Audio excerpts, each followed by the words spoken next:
அந்த மொழியை பேசுவதற்கு ஆள் இல்லாமல் அந்த மொழியை பேசுகிற ஒரு கடைசி நபரும் மரணத்தை முத்தமிடுகிற பொழுது அவனோடு சேர்ந்து அந்த மொழியும் மரித்து விடுகிறது. ஆகவே நாம் பேசுவதில் கேட்குவதில் தான் இந்த மொழியினுடைய ஆயுள் இருக்கிறது. இந்த மொழியினுடைய ஆயுளை நீட்டிக்க வேண்டிய பெரும் பொறுப்பு உங்கள் அனைவருக்கும் இருக்கிறது. அடுத்த தலைமுறையும் இதை முன்னெடுத்து செல்ல வேண்டிய ஒரு இமாலய பணிக்கு அவர்களை அணியமாக்குவதும் ஆயத்தமாக்க வேண்டியதும் நமது பொறுப்பு. ஆகவே தமிழ் தேசிய இனம் தன்னை தக்கவைத்துக் கொள்கிறது என்றால் தமிழை அவர்கள் கொண்டாடுவதிலும் தமிழினுடைய இருப்பையும் இயல்பையும் அவர்கள் தக்கவைத்துக் கொள்வதிலும் தான் இருக்கிறது என்கிற காரணத்தால் தமிழை கொண்டாடுங்கள். டாக்டர் வி சாமிநாத ஐயர் மகாவித்வான் மீனாட்சி சுந்தரம் பிள்ளையினுடைய தலைமாணாக்கர். சின்ன பையன் சாமிநாதன். அவங்க அப்பா கேட்டாங்க பள்ளிக்கூடத்துக்கு சேர்க்கணும். இப்போ 2.5 வயசுலேயே சேர்த்துடுறாங்க. 2.5 வயசுலேயே. அப்பந்தான் அவன் நாக்கெடுத்து பேச ஆரம்பிப்பான். பேச ஆரம்பிச்சிட்டான். பள்ளிக்கூடத்தை கொண்டு விட்டுருங்கிறா. அங்க போற என்ன, சைலன்ஸ் ப்ளீஸ், பேசாதேங்கிறாங்க. தமிழை உச்சாடனம் செய்வதற்கான கலையை இளமையிலேயே கற்று சாமிநாதன் படிக்க போறான் பள்ளிக்கூடத்துக்கு சொன்னோன்னு அவங்க அப்பா கேட்டார், டேய் சமஸ்கிருதம் படிக்க போறியா இங்கிலீஷ் படிக்க போறியான்னு கேட்டார். இங்கிலீஷ் படிச்சா இங்க நன்னா இருக்கலாம், சமஸ்கிருதம் படிச்சா அங்க நன்னா இருக்கலாம், என்ன படிக்க போற அப்படின்னு சாமிநாதன் கேட்டார். உவேசா சொன்னார், இங்கிலீஷ் படிச்சா இங்க நன்னா இருக்கலாம், சமஸ்கிருதம் படிச்சா அங்க நன்னா இருக்கலாம், நான் ரெண்டையும் படிக்கல, தமிழ் படிக்க போறேன், தமிழ் படிச்சா இங்கேயும் நன்னா இருக்கலாம் அங்கேயும் நன்னா இருக்கலாம் சொன்னது டாக்டர் வி சாமிநாத ஐயர். சாகா வரம்பற்ற சங்க இலக்கியங்களை எல்லாம் தேடி கண்டுபிடித்து பதிப்பித்து நம்முடைய கரங்களில் தமிழவிட்டு தமிழுக்கு வரம் தந்தவர், வாழ்க்கை தந்தவர் வி சாமிநாத ஐயர். அவர் சொன்னார், தமிழ் படித்தா இங்கேயும் நன்னா இருக்கலாம் அங்கேயும் நன்னா இருக்கலாம். இப்போ நம்ம இங்கே இருக்கோம், அங்கே என்னைக்கு போகணும் நம்ம யாருக்கும் தெரியாது. விட்டுவிட போகுது உயிர், சுட்டுவிட போகின்றார் சுற்றத்தார், எப்போன்னு தெரியாது.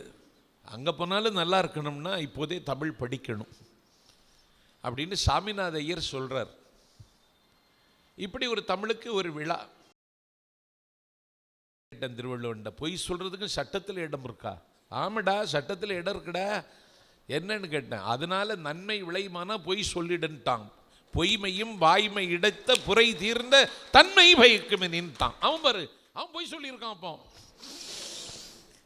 பொய்மையும் வாய்மை இடத்த புரை தீர்ந்த தன்மை பயக்குமனின்னு வள்ளுவன் சொல்லித்தான் இங்கே வந்த. புகாரில் ஒரு நாள், அது இப்படித்தான் பயணம் செய்து கொண்டே இருப்பேன். தொலைபேசியிலேயே கேட்டுவிடார், தலைப்பை சொல்லிடுறியா அப்படின்றாரு. புகாரில் ஒரு நாள், மதுரையில் மற்றொரு நாள் அப்படின்னு தலைப்பை கொடுத்துட்றேன். சேலத்தில் இன்னைக்கு வந்தப்பறம் தான் புகாரில் ஒரு நாள் என்னன்னு யோசித்தேன். 1967 அறிஞர் பெருந்தகை அண்ணா அன்னை தமிழகத்தினுடைய முதலமைச்சராக இருந்து தாய் தமிழுக்கு அவர் உலகத்தமிழ் மாநாடு கண்ட பொழுது அதில் கலந்து கொண்ட கவிஞர்களுக்கு தலைப்பு கேட்ட பொழுது அண்ணா கொடுத்த தலைப்பு புகாரில் ஒரு நாள். 1 மாத கால என் சுற்றுப்பயணத்தில் அந்த புத்தகம் கிடைக்குமான்னு தேடுறேன். புகாரில் ஒரு நாள் அப்படின்னு அண்ணா உலகத்தமிழ் மாநாட்டின் போது கவிஞர்கள் பாடுவதற்கு அடி எடுத்து கொடுத்தாரே, அந்த புத்தகத்தை பதிப்பித்து யாராவது வெளியிட்டிருக்காங்களான்னு சொல்லி 1 மாத காலமாக தேடுறேன். அந்த புத்தகம் கிடைக்கல. இல்லைன்னா அதில் இந்தாவது செய்திகளை சேகரித்து உங்கள்கிட்ட சொல்லிடலான்னு நினச்சேன். அந்த புத்தகம் எனக்கு கிடைக்கல. புகாரில் ஒரு நாள் என்பது அண்ணா அன்றைக்கு தந்த தலைப்பு, இப்போது அப்பா தந்திருக்கிற தலைப்பு. புகாரில் ஒரு நாள் சிலப்பதிகாரம் தான், வேற ஒன்றும் இல்லை. தமிழ்நாட்டில் கம்பராமாயணம் பேச ஆள் இருக்கு, மகாபாரதம் பேச ஆள் இருக்கு, கந்தபுராணம் பேச ஆள் இருக்கு, கேட்கவும் ஆள் இருக்கு. சிலப்பதிகாரம் பேசுறதுக்கு ஆள் இல்லை. அதை யாரும் ஆர்வமாக கேட்கறதில்லை அப்படின்னு ஒரு நிலைமை இருந்த பொழுது தான் ஒரு 10 நாள் சிலப்பதிகாரம் தொடர் சொற்பொழிவு நான் ஆற்றினேன். 10 நாள் சிலப்பதிகாரம் தொடர் சொற்பொழிவு ஆற்று அதை பதிவு செய்து நான் வெளியிட்டுட்டேன். இப்போ புகாரில் ஒரு நாள்னா எனக்கு சிலப்பதிகாரம் இந்த இளங்கோவடிகளை எனக்கு ரொம்ப பிடிக்கும். ஏன்னா இளங்கோவடிகள் ஒரு பெரிய தியாகி. தியாகிகளெல்லாம் இப்போ இல்லை, எல்லாம் போகிகளாயிட்டான். அந்த இளங்கோவடிகள் அன்னைக்கு சேரன் செங்குட்டுவன் அவனுடைய அண்ணன், மணிமுடி தரித்த மாமன்னன். அவங்க அண்ணன் ஒரு ஜோசியர் வந்தார் அரங்கத்தில், அரண்மனைக்கு வந்தார். சேரன் செங்குட்டுவனுக்கு முடிசூட போகிறாங்க. அந்த ஜோசியம் வந்து சொல்லிட்டான், மூத்தவனுக்கு ராசி சரியில்லை, இளையவன் இளங்கோவுக்கு பட்டம் கொடுத்துருங்க அப்படின்ட்டான் ஜோசியர். அது இப்போ தேர்தல் காலம் வந்துட்டா ஜோசியர்களெல்லாம் இப்போ ரொம்ப பிஸியாகிடுவான். என்னை விட அவன் ராசியெல்லாம் கணிச்சு இவன் தான் ஜெயிப்பான் இவன் தான் ஜெயிப்பான்னு சொல்லி அவன் ஒரு தனி ரூட்டு போட்டு டெல்லியிலெல்லாம் முகாமே போட்டாச்சு. அன்னைக்கும் நடந்திருக்கு. ஜோசியர் வந்து அரண்மனைக்கு வந்து மூத்தவனுக்கு சரியில்லை நேரம், இளையவனுக்கே கொடுத்துருங்க அப்படின்னு சொல்லி மன்னனிடம் சொல்ல, மன்னனும் அப்படின்னா இளையவனுக்கு இளங்கோவுக்கே கொடுத்துடலான்னு சொல்லி அவன் தீர்மானித்ததற்கு பிறகு இளையவனான எனக்கு மகுடமா, அண்ணன் இருக்க தம்பிக்கு மகுடமா? இப்போ அதுதான் பிரச்சனையே. நீங்கள் கேட்டுக்கொண்டிருப்பது சிலப்பதிகாரம்.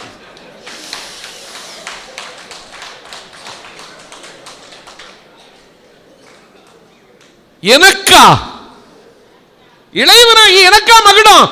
முடியாது. அண்ணனுக்குத்தான் கொடுக்க வேண்டும் என்று தம்பி அன்றைக்கு சொன்னான். சொல்லி கொடுத்துட்டான். வேற யாரும் வந்து வற்புறுத்த கூடாது. பொதுக்குழு உறுப்பினர் வற்புறுத்தினார், செயற்குழு உறுப்பினர் வற்புறுத்தினார் அப்படின்னு எந்த பேச்சுக்கு இடம் கொடுக்க கூடாது என்று சொல்லி அன்றைக்கே இளங்கோவடிகள் தன்னுடைய வாழ்க்கை அவன் துறந்தான். மாணிக்க மகுடத்தை மறுதலித்தான். சிம்மாசனத்தில் இருக்கக்கூடிய பேற்றை அவன் மறந்தான். இனிமேல் செங்கோல் ஏந்துவதில்லை என்று முடிவெடுத்தான். அவன் துறவியாக தன்னை புதுப்பித்துக் கொண்டான். என்னை கேட்டால் மாணிக்க மகுடம் மடியில் வந்து விழுந்ததற்கு பிறகும் அதை மறுதலித்த முதல் தமிழன் இளங்கோவடிகள் மட்டும்தான். அவர் தான் துறந்தார். இதை இளைய தலைமுறைக்கு கொண்டு போகணும். கண்ணகி வானகம் போயிட்டான்னு சொல்லி மலைநாட்டு குறவர்கள் வந்து சீத்தலை சாத்தனார் சொல்லிட்டு இருக்குமோ, சீத்தலை சாத்தனார் இதை இளங்கோவடிகள்கிட்ட சொல்றார்.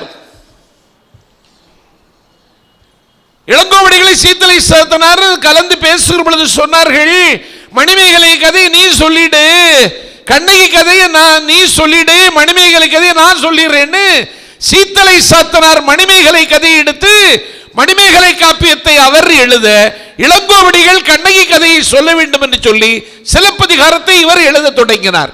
என்ன நோக்கம் கேட்டால சொன்னார், அரசியல் பிழைத்தோர்க்கு அறம் கூற்றாகும். யாரா இருந்தாலும் சரி, அரசியல் தவறு பண்ணிட்டியா, அரசியல் பிழைத்தோர்க்கு அறம் கூற்றாகும். உரைசால் பத்தினியை உயர்ந்தோர் வந்து ஏத்துவர், ஊழ்வினை உறுத்து வந்து ஊட்டும். விதி இருக்க தக்க நேரத்தில் வந்து அதன் விளையாட்டில் அது வெற்றி பெறும். விதியை வெல்ல முடியாது, வெல்லலான்னு சொல்றான் வள்ளுவன். இளங்கோவடிகள் சொல்கிறார்கள், ஊழ்வினை உறுத்து வந்து ஊட்டும். இந்த மூன்றையும் மையமாக வைத்து நாட்டுதும் யாம் ஓர் பாட்டுடை செய்யுள் அப்படின்னு இந்த 3 குறிக்கோளை முன்னெடுத்து செல்லுகிற ஒரு முத்தமிழ் காப்பியமாக சிலப்பதிகாரத்தை இளங்கோவடிகள் சின்ன வயதில் படைத்து தந்தார். வாழ்க்கையை திறந்துட்டார். எந்த ஆசாபாசங்களுக்கு அடிபணியலை, 2000 ஆண்டுகளுக்கு முன்னால் இப்படி ஒரு காப்பியம் எழுதினான்னு சொன்னால், அது கால் சட்டை பருவத்தில் இளங்கோவடிகள் எழுதினாருன்னா அவருடைய புலமையை அளப்பதற்கு நமக்கெல்லாம் தகுதி கிடையாது. 60 உரைகாரர்களும் அடியார்க்கு நல்லார்களும் அந்த சிலப்பதிகாரத்திற்கு உரை எழுதினார்கள். தமிழச்சாதி அமரச்சாதி, தமிழ்ச்சாதி அமரச்சாதி என்று எப்படி நிறுவுவது? பாரதி இடத்தில் கேட்ட பொழுது சொன்னா, சிலப்பதிகார செய்யுளை கருதியும். தமிழ்ச்சாதி அமரச்சாதி தான், காலத்தை வென்று நிற்கும் ஜாதி தான், காலம் காலமும் அது தன்னை புதுப்பித்துக் கொள்கிற வல்லமை உள்ள ஜாதி தான். அதை எப்படி தீர்மானிப்பது என்று கேட்ட பொழுது பாரதி சொன்னான், சிலப்பதிகார செய்யுளை கருதியும். சிலப்பதிகாரம் என்கிற ஒரு காப்பியத்தை வச்சுக்கிட்டு தமிழ்ச்சாதியை அமரச்சாதின்னு சொல்லிடலாம் அப்படின்னு கம்பனுக்கு கொடுத்த மரியாதையை, வான்புகழ் வள்ளுவனுக்கு கொடுத்த மரியாதையை சிலப்பதிகாரம் தந்த இளங்கோவடிகளுக்கும் அவர் அன்றைக்கு தந்தார். கல்வி சிறந்த தமிழ்நாடு, புகழ் கம்பன் பிறந்த தமிழ்நாடு, பல்விதமாயின சாத்திரத்தின் மனம் பாரங்கும் வீசும் தமிழ்நாடு, சிலப்பதிகாரம் என்று ஓர் மணி ஆரம் படைத்த தமிழ்நாடு. தமிழ்நாட்டுக்கு பெருமைக்கே சிலப்பதிகாரம் கட்டியம் கோரி நிற்கிறது. இப்படி ஒரு காப்பியம் உலகத்தில் எந்த மொழியிலையும் கிடையாது. ஏன்னா 3 தமிழும் இதில் இருக்கு. இயல் தமிழ், இசைத்தமிழ், நாடகத்தமிழ், 3 தமிழும் பழுதற்ற முத்தமிழின் பாடல் இந்த பாடல். இனி ஒன்று, 3 மன்னர்களை பற்றியும் இருக்கிறது. சேர, சோழ, பாண்டியர்கள், மூவேந்தர்களை பற்றியும் இந்த காப்பியத்தில் இருக்கிறது. 3 குறிக்கோள், 3 மன்னர்கள், 3 நாடு, 3 தமிழ் என்று 3 சிலப்பதிகாரத்தினுடைய எப்பக்கத்தை பிட்டாலும் சர்க்கரையினால் செய்த பொம்மையை எப்பக்கம் பிட்டாலும் தித்திப்பதைப் போல சிலப்பதிகாரத்தின் எல்லா பக்கமும் தித்திக்கிறது. புகாரில் ஒரு நாள் பூம்பட்டினம்னு பேர், அது இன்னைக்கு இல்லை. வஞ்சி, அது இன்னைக்கு இல்லை. பகுருளி ஆற்றுடன் பன்மலை அடுக்கத்து குமரி கோடும் கடும் கொடுங்கடல் கொள்ள அப்படின்னு சொன்னானே, நாம் இழந்தது நிறைய தமிழில். காவிரிப்பூம்பட்டினம் இன்னைக்கு ஆகாய மளாவை எழுந்து நின்ற வரலாற்று சிறப்பு மிகுந்த, இன்றைக்கு சமகாலத்தில் எழுந்திருக்கிற நகரங்களை காட்டிலும் நவீனம் நிறைந்த நகரமாக அது அன்றைக்கு நிர்மாணிக்கப்பட்டது. புகார், அங்க புகார் சொல்றவனே கிடையாது. ஏன் புகார்னு பேரு? புகாரே கிடையாது. இங்க புகார் தான். இப்போ புகார் புகுந்து விளையாடுது. அன்னைக்கு அங்க புகார் கொடுக்கிறவனே கிடையாது. காவிரிப்பூம்பட்டினம் அலைமேவும் கடலோரம். அந்த நகரம் இன்னைக்கு இருக்கிற நியூயார்க், இன்றைக்கு இருக்கிற லண்டன், இன்றைக்கு இருக்கிற டோக்கியோ, இன்றைக்கு இருக்கிற பெர்லின், இந்த நகரங்கள் கூட புகார் நிர்மாணிக்கப்பட்டது போல நிர்மாணிக்கப்படவில்லைன்னு இளங்கோவடிகள் நமக்கு சொல்லுகிறார். அப்படி ஒரு நகரத்தை அன்னைக்கு வடிவமைச்சாங்க. கடலில் புதையுண்டு போனதில் பூம்புகாரும் ஒன்று. அது புதுப்பிக்கப்பட வேண்டும் என்ற ஒரு முயற்சி எடுத்து அந்த முயற்சி முழுவதுமாக வெற்றி பெறல, முடியாது. அந்த பூம்புகார் நகரம் சோழவள நாட்டினுடைய தலைநகரமாக இருந்தது. அந்த பூம்புகார் நகரத்தினுடைய செல்வ செழிப்பிற்கு நிலங்கிழித்தோடிய காவிரி கர்த்தாவாக இருந்தாள். காவிரிக்கும் தமிழர்களுக்கும் உள்ள உறவு தாய் பிள்ளை உறவாக இருந்தது என்று இளங்கோவடிகள் சொல்லுகிறார். தாய்க்கும் பிள்ளைக்கும் இருக்கிற உறவு காவிரிக்கும் தமிழர்களுக்கும் உள்ள உறவு. வாளி அவன் தன் வளநாடு, ஊழி உய்க்கும் பேர் உதவி, மகவாய் வளர்க்கும் தாயாகி நடந்தாய் வாளி காவேரி அப்படின்னு சொல்கிறான் இளங்கோவடிகள். அன்னைக்கு நடந்து தான் போயிருக்கு, இன்னைக்கு நடக்கவே விட மாட்டேங்கிறான். நடந்தாய் வாளி காவேரி. காவிரி ஓடியதால் காவிரி சுரந்ததால், காவிரி நிலம் கிழித்து பாய்ந்ததால் இந்த மண்ணில் இசை வளர்ந்தது,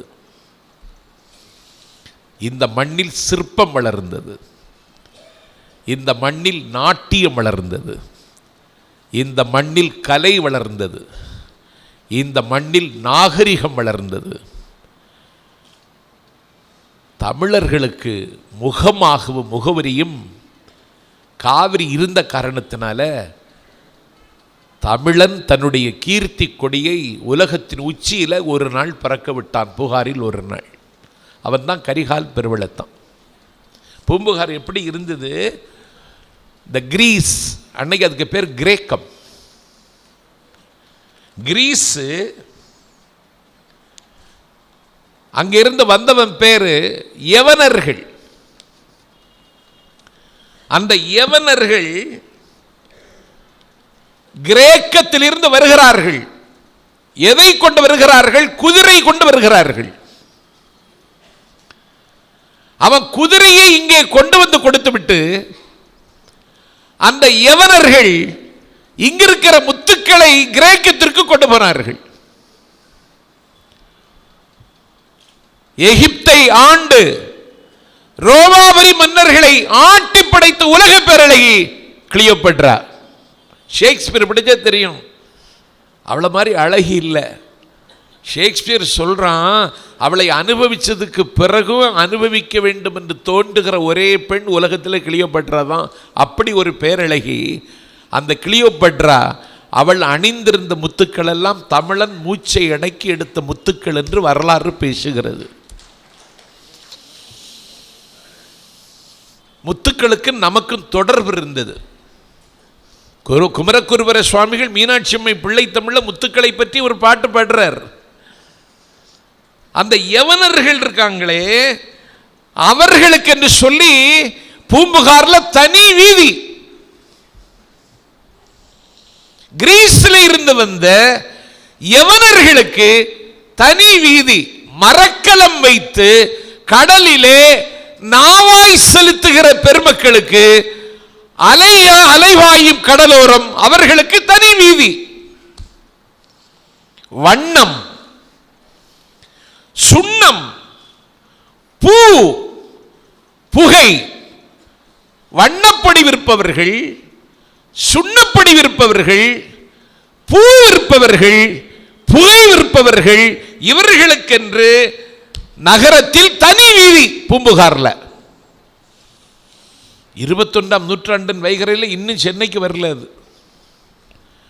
ஒவ்வொரு ஆளுக்கும் தனி வீதி. பட்டில், நூலில், மயிரில், பட்டுல, நூலில், பூனை மயிரில், ஆட்டு மயிரில் ஆணி கொண்டு இழைத்து நேர்த்தியாக செய்கிற துணிகளை விற்கிற பட்டுசாலியர்களுக்கு என்று தனி வீதி புகாரில் ஒரு நாள் இருந்தது.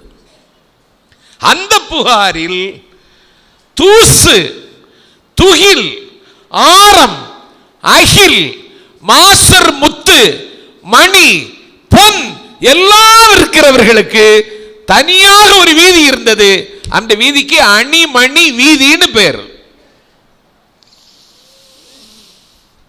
இன்னும் ஜுவல்லரின்னு தான் பேர் வச்சுட்டு இருக்கோம். இளங்கோவடிகள் காலத்தில் இதற்கு அணிமணி வீதி, அணிமணி அங்காடின்னு வச்சு பாருங்க. அணிமணி வீதி இவர்களுக்கு தனி வீதி வச்சிருந்தான்.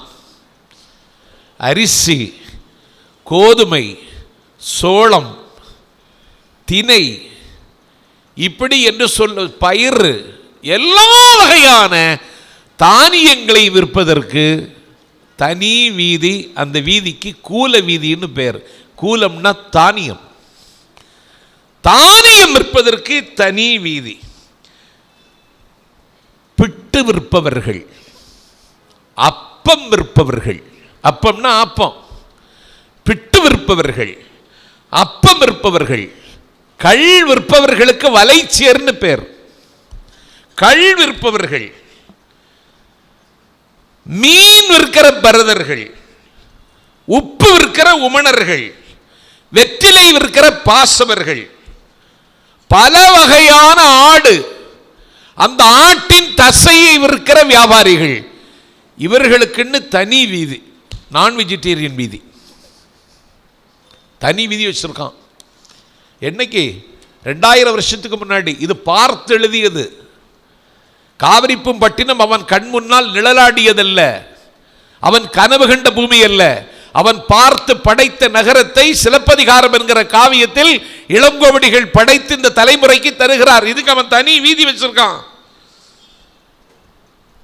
எண்ணெய் விற்பவர்கள், வெண்கலம் செய்து அதிலே பானை வரைந்து விற்கிற அவர்களுக்கு பேர் கண்ணார், வெண்கல கண்ணார். செம்பு, செம்பிலே பாத்திரம் அணைந்து அதை விற்கிற செம்பு விற்கிறவர்கள். மரங்களில் விதவிதமான நவம் நவமான இருக்கைகளை எல்லாம் தயார் செய்து விற்கிற அவர்களுக்கு தச்சர்கள். அவர்கள் இரும்பினால் மக்களுக்கு பயன்படக்கூடிய பல கருவிகளை செய்து தருகின்ற கைவினை கொல்லர்கள். கொல்லர்கள். கண்ணுள் விரைஞர், குழந்தைகள் பெரியவர்கள் எல்லோரும் தாங்கள் எளிதில் இயங்குவதற்கு ஏற்ற கருவிகளை படைத்து தருகின்ற கண்ணுள் விரைஞர்கள், நெம்புகோல் போன்றவற்றை செய்து தருகிற கண்ணுள் விரைஞர்கள். சித்திரங்களை விற்கிறவர்கள், சுதைகளால் சுண்ணாம்புகளால் பல கலை பொருட்களை நிர்மாணித்து விற்கிற அந்த வினைஞர்கள். தையல் தொழிலை மேற்கொண்டு விதவிதமான ஆடைகளை வடிவமைத்து தருகிறவர்களுக்கு என்று தனி வீதி. காஸ்மோபாலிட்டன் சிட்டியில் கூட கிடையாது, இது தனி வீதி வச்சிருந்தான். அது போக தோல் பொருட்கள், துணிகளால் செய்யப்பட்ட பொருட்கள், நெட்டியால் செய்யப்பட்ட பொருட்கள், பானை ஓலையால் செய்யப்பட்ட பொருட்கள், மண்பாண்டத்தால் செய்யப்படுகிற பொருட்கள், குற்றவில் செய்து வாழ்க்கை நடத்துகிறவர்கள், இவர்கள் எல்லாருக்கும் ஒரு தனி வீதி. இதுக்கு பேர் மருவூர் பாக்கம். 2 பாக்கம் இருந்தது, இதுக்கு பேர் மருவூர் பாக்கம்னு பேர். இன்னைக்கும் இருக்கு. பட்டினப்பாக்கம், நந்தம்பாக்கம், ஆதம்பாக்கம், ஊரப்பாக்கம். இந்த பாக்கம் அந்த பாக்கத்திலிருந்து வந்தது தான். இதுக்கு பேர் மருவூர் பாக்கம். இது ஒரு தனி வீதி. அடுத்தது இனி ஒரு பாக்கம் இருந்தது. அதுல யார் இருக்கான்னா மணிமுடி தரித்திருக்கிற மன்னர்கள், அமைச்சர்கள், அரசு பிரதிநிதிகள், அவர்களெல்லாம் தங்கி இருக்கிற இடம்.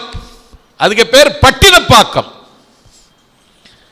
கொடி அசைந்து வருகிற தேர், அதில் உட்கார்ந்து வருகிற தகுதி உள்ள பெருமக்கள் வாழுகிற இடமும் இந்த ராஜவீதி என்கிற பட்டினப்பாக்கம். தன வணிகர்கள் பெரிய பெரிய தொழில் செய்து கோடிக்கணக்கான லேவாதாவி செய்யக்கூடிய வானளாவிய மாளிகையில் வாழுகிற தனவணிகர்களும் இந்த பட்டினப்பாக்கத்தில் தான் இருந்தார்கள். மாட வீதியிலே வலம் வருகிற மாடத்தெரு, வேதியர்கள், திருக்கோவில்களிலே வேதம் ஓதக்கூடிய வேதியர் பெருமக்கள், இவர்கள் இருக்கிற இடத்தில் தான் உழவர்களுக்கும் இடம் இருந்தது. இன்னைக்கு உழவர்கள் எங்கே இருக்கான்னு தெரியுமா? சேரியில் போயிட்டான்.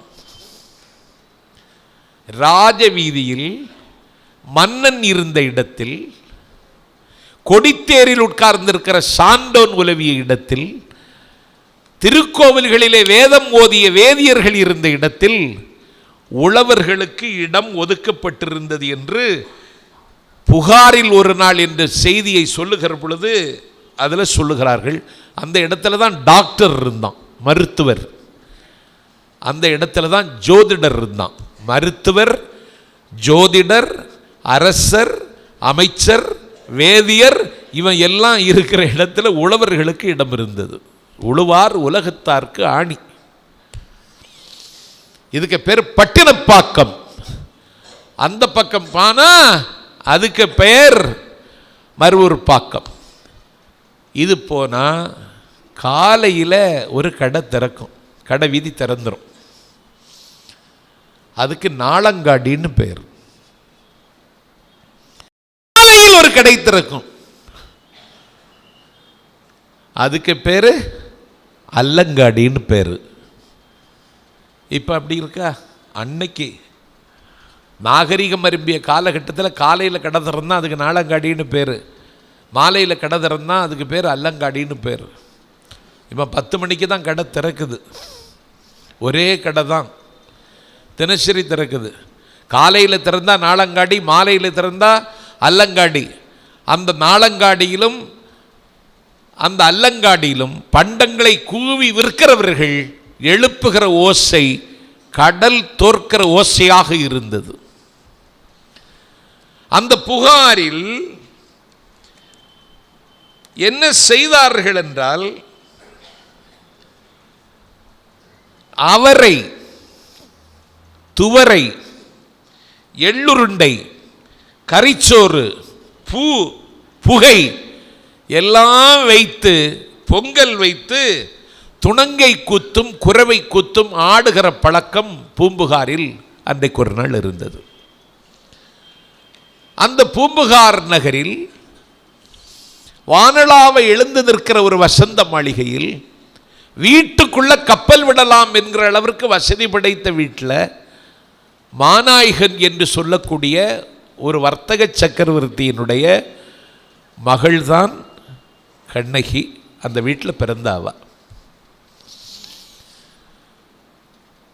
அதே பூம்புகாரில் மாசாத்துவான் என்று சொல்லக்கூடிய ஒரு வணிக சக்கரவர்த்தியினுடைய மகனாக கோவலன் பிறந்தான். அருந்ததி தோற்கிற அழகு கண்ணகிக்கு. தீதிலா வடமீனின் திறம் இவள் திறம் அப்படின்னு சொல்றார் இளங்கோவடிகள். அவ்வளவு பேரழகு. அவளுக்கு கோவலனுக்கு மனம் பேசுகிறார்கள். திருமணம் நடைபெறுகிறது. திருமணத்தை எப்படி அறிவிக்கிறார்கள் என்றால், யானையில் உட்கார்ந்து கண்ணகிக்கும் கோவலனுக்கும் திருமணம் என்று வீதி வீதியாக போய் கண்ணகி கோவலன் திருமணத்தை வீதியில் யானையில் போய் உட்கார்ந்து பெண்கள் சொல்லுகிறார்கள். யானையில் போய் பத்திரிக்கை கொடுத்துருக்கான். இப்போ யானை பூரா பிச்சை எடுக்குது. பிச்சை எடுக்கிறதுக்கு பழக்கிட்டான். அது கூச்சப்படலை. அன்னைக்கு யானையில் போய் கண்ணகி கோவலன் திருமணத்திற்கு பத்திரிகை கொடுத்தார்கள். சான்றோர் பெருமக்கள் எல்லாம் வந்து மணவிழாவில் குவிந்தார்கள். மணமக்களை வாழ்த்துகிற பொழுது கவகு கை நெகிழாமல் என்று ஒரு வார்த்தையை போட்டு மாமுது பார்ப்பான் வாழ்த்தினான். கை பிரிஞ்சிடக்கூடாது. அதனால தான் மணவிழா நடக்கும் பொழுது மாப்பிள்ளை கோலத்தில் இருக்கிற மணமகன் மணமகளினுடைய கையை பிடிச்சிட்டு மணவரையை சுத்துகிற ஒரு பழக்கம் இருந்தது. இவன் வாழ்த்துகிற பொழுதே என்ன சொல்லிட்டான்? கவகு கை நெகிழாமல் அப்படின்னு சொல்லி இவன் வாழ்த்திட்டான். அவர்களுடைய வாழ்க்கையில் அசம்பாவிதம் ஒன்று அரங்கேறப் போகிறது, ஆபத்து ஒன்று நேரப்போகிறது, அவர்கள் பிரியக்கூடிய ஒரு காலகட்டம் வரப்போகிறது என்று அந்த மாமுது பார்ப்பான் வாழ்த்துகிற பொழுதே கவகு கை நிகழாமல் என்று சொல்லி வாழ்த்தியதில் அவன் பதிவு செய்துட்டான். கண்ணகியை பார்த்தவனுடைய பேரழகை பார்த்து இவன் வியக்கிறான். கோவலன், உன்னுடைய நுதல் இருக்கே, உன்னுடைய நெற்றி இருக்கே, இந்த நெற்றி உனக்கு சிவபெருமான் உனக்கு தந்தது, அவனுடைய பிறை மதியை உனக்கு பரிசாக தந்தான்ட்டான். எல்லா பயிலும் இப்படிதான். சிவபெருமான் தன்னுடைய பிறை நுதலை உனக்கு நுதலாக தந்து விட்டான், நெற்றியாக தந்துட்டான். நீ அவ்வளவு அழகா இருக்க. ஐயோ, உன்னுடைய கண்ணை பார்க்கிறேன். சூரனை சம்காரம் செய்த முருகன் தன்னுடைய வேலை உனக்கு கண்ணாக தந்து விட்டானா அப்படின்னு கேட்கிறார். பகையை வென்ற மன்மதன் தன்னுடைய கரும்பு வில்லை கண்ணகி உனக்கு புருவமாக தந்து விட்டானா அப்படின்னு கேட்கிறான். பகையை வென்று வச்சிருவேல் அவன் தன்னுடைய இடையை உனக்கு தந்துட்டானா அப்படின்னு சொல்லி கோவலன் அவளை பார்த்து வியந்து பேசுகிறான். அவ ஒரு வார்த்தை திரும்ப சொல்லலை. பிறகு சொல்லுகிறான், மாசரு பொன்னே, வலம்புரி முத்தே, காசர் விரையே, கரும்பே, தேனே, வலையிடை பிறவா மணியே, யாழிடை பிறவா இசையே, அலையிடை பிறவா அமிழ்தேன்னு சொல்லி அவளை வானளாவ புகழ்கிறான்.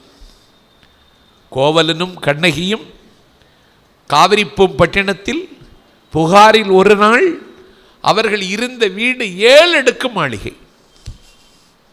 7 அடுக்கு மாளிகையில் கோவலனுக்கும் கண்ணகிக்கும் முதல் இரவை கொண்டாடுவதற்கு 4வது அடுக்கில் அவர்களுக்கு இடம் ஒதுக்கி கொடுத்தார்கள்.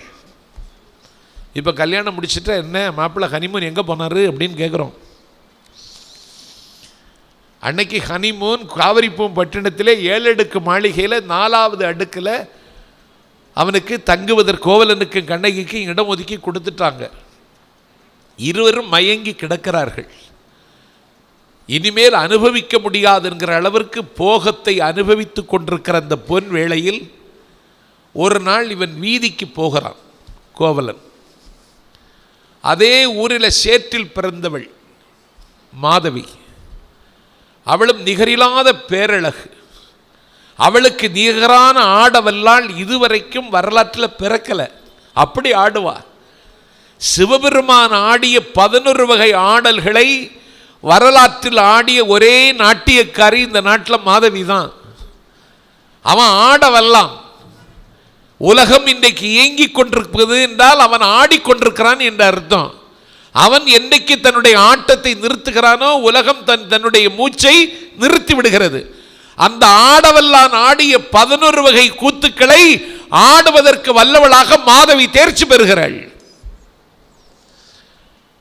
சோழ மன்னன் அவளுக்கு ஒரு பரிசு கொடுத்துட்டான். தலைக்கோல் ஒன்றை பரிசாக கொடுத்தான். 1000 பொற்களஞ்சு பரிசாக கொடுத்தான். பேசுறதுக்கு நேரம் இல்லை.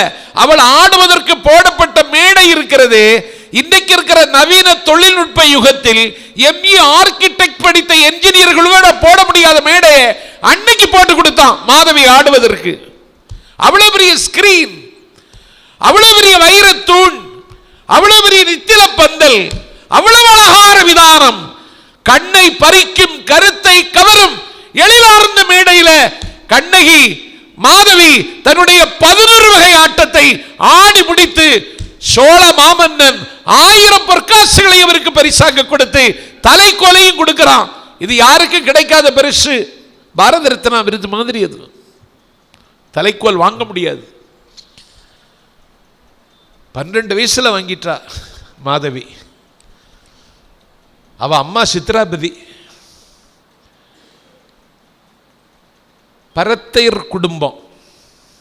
அவ என்ன செய்துட்டா, இந்த தலைக்கோலை விலை கொடுத்து வாங்குகிறவர்கள் என்னுடைய மகளை திருமணம் செய்து கொள்ளலாம் என்று வீதியில் நின்று அறிவிக்கிறாள். தலைக்கோலை வாங்க முடியாது. அவ்வளவு பொன் கொடுத்தா தான் அது வாங்க முடியும். அன்னைக்கு வாங்கிறதுக்கு வசதி உள்ளவனாக இருந்தவன் நம்ம ஆள் தான், கோவலன் தான். வாங்கிட்டான். கண்ணையே மறந்துட்டான். அவளை மாதவியோடு கண்ணகியை மறந்து அவளோடு வாழ்க்கை நடத்த போயிட்டான். இப்போ நிறைய கண்ணகிகள் இருக்கிறார்கள், மாதவிகள் இருக்கிறார்கள். வாழ்க்கையில் பார்த்துட்ருக்கோம். தொலைக்காட்சியை பார்க்கவே முடியலை. நானே என் மனைவிட்டெல்லாம் இப்போ ஒன்றும் சொல்கிறதில்ல. நம்மளையும் சொல்வதெல்லாம் உண்மையில் கூப்பிட்டு விசாரிச்சிருவானோன்னு நானும் பயந்து போய் உட்கார்ந்துருக்கிறது. அவ்வளவு கதை நடக்குது. எந்த விதமான தொழில்நுட்ப வசதிகளும் இல்லாத காலகட்டத்தில் கணக்கில்லாத இன்பத்தை அவன் மாதவியை வைத்துக்கொண்டு மகரை ஆள் வைத்து கடற்கரையில் மயங்கி கிடக்கிறான். கண்ணகிக்கு நிலைமை என்ன ஆயிடுச்சுன்னா, அவள் வருகிற பொழுது குன்று போல் செல்வத்தை கொண்டு வந்தாள் அப்படின்னு இளங்கோவடிகள் பேசுகிறார். குன்று போல செல்வம். 2 கோடி ரூபாய் மதிப்புள்ள BMW கார், தேர், 10 நாள் 10 கல்யாணம் நடந்தால் 10 விதமான நகைகளை பூட்டி கொண்டு போகிற அளவுக்கு தங்கம், இப்படி குன்று போல செல்வங்களை கொண்டு வந்த கண்ணகி மனம் குலைந்து வீட்டில் இருக்கா. கோவலன் மீது அவளுக்கு எந்த வருத்தமும் கிடையாது. ஆனால் இவன் மாதவியோடு தன்னை மறந்து அங்கே வாழ்க்கை நடத்திட்டு இருக்கான். இளங்கோவடிகள் சொல்லுகிறாள், கண்ணகிக்கு நிலைமை என்ன ஆச்சுன்னு சொன்னால் அவளுடைய உதடு புன்னகையை மறந்து விட்டது. அவளுடைய கால் இருக்கே அது சிலம்பை மறந்து விட்டது. கால் சிலம்பை மறந்தது, மெல்லிடை மேகலையை மறந்தது, உதடு புன்னகையை மறந்தது.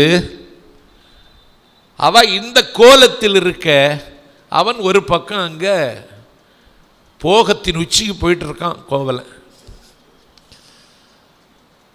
கடல் கரைக்கு போவோம், கடலாட போகணும்னு சொல்லி மாதவி கூப்பிடுறா.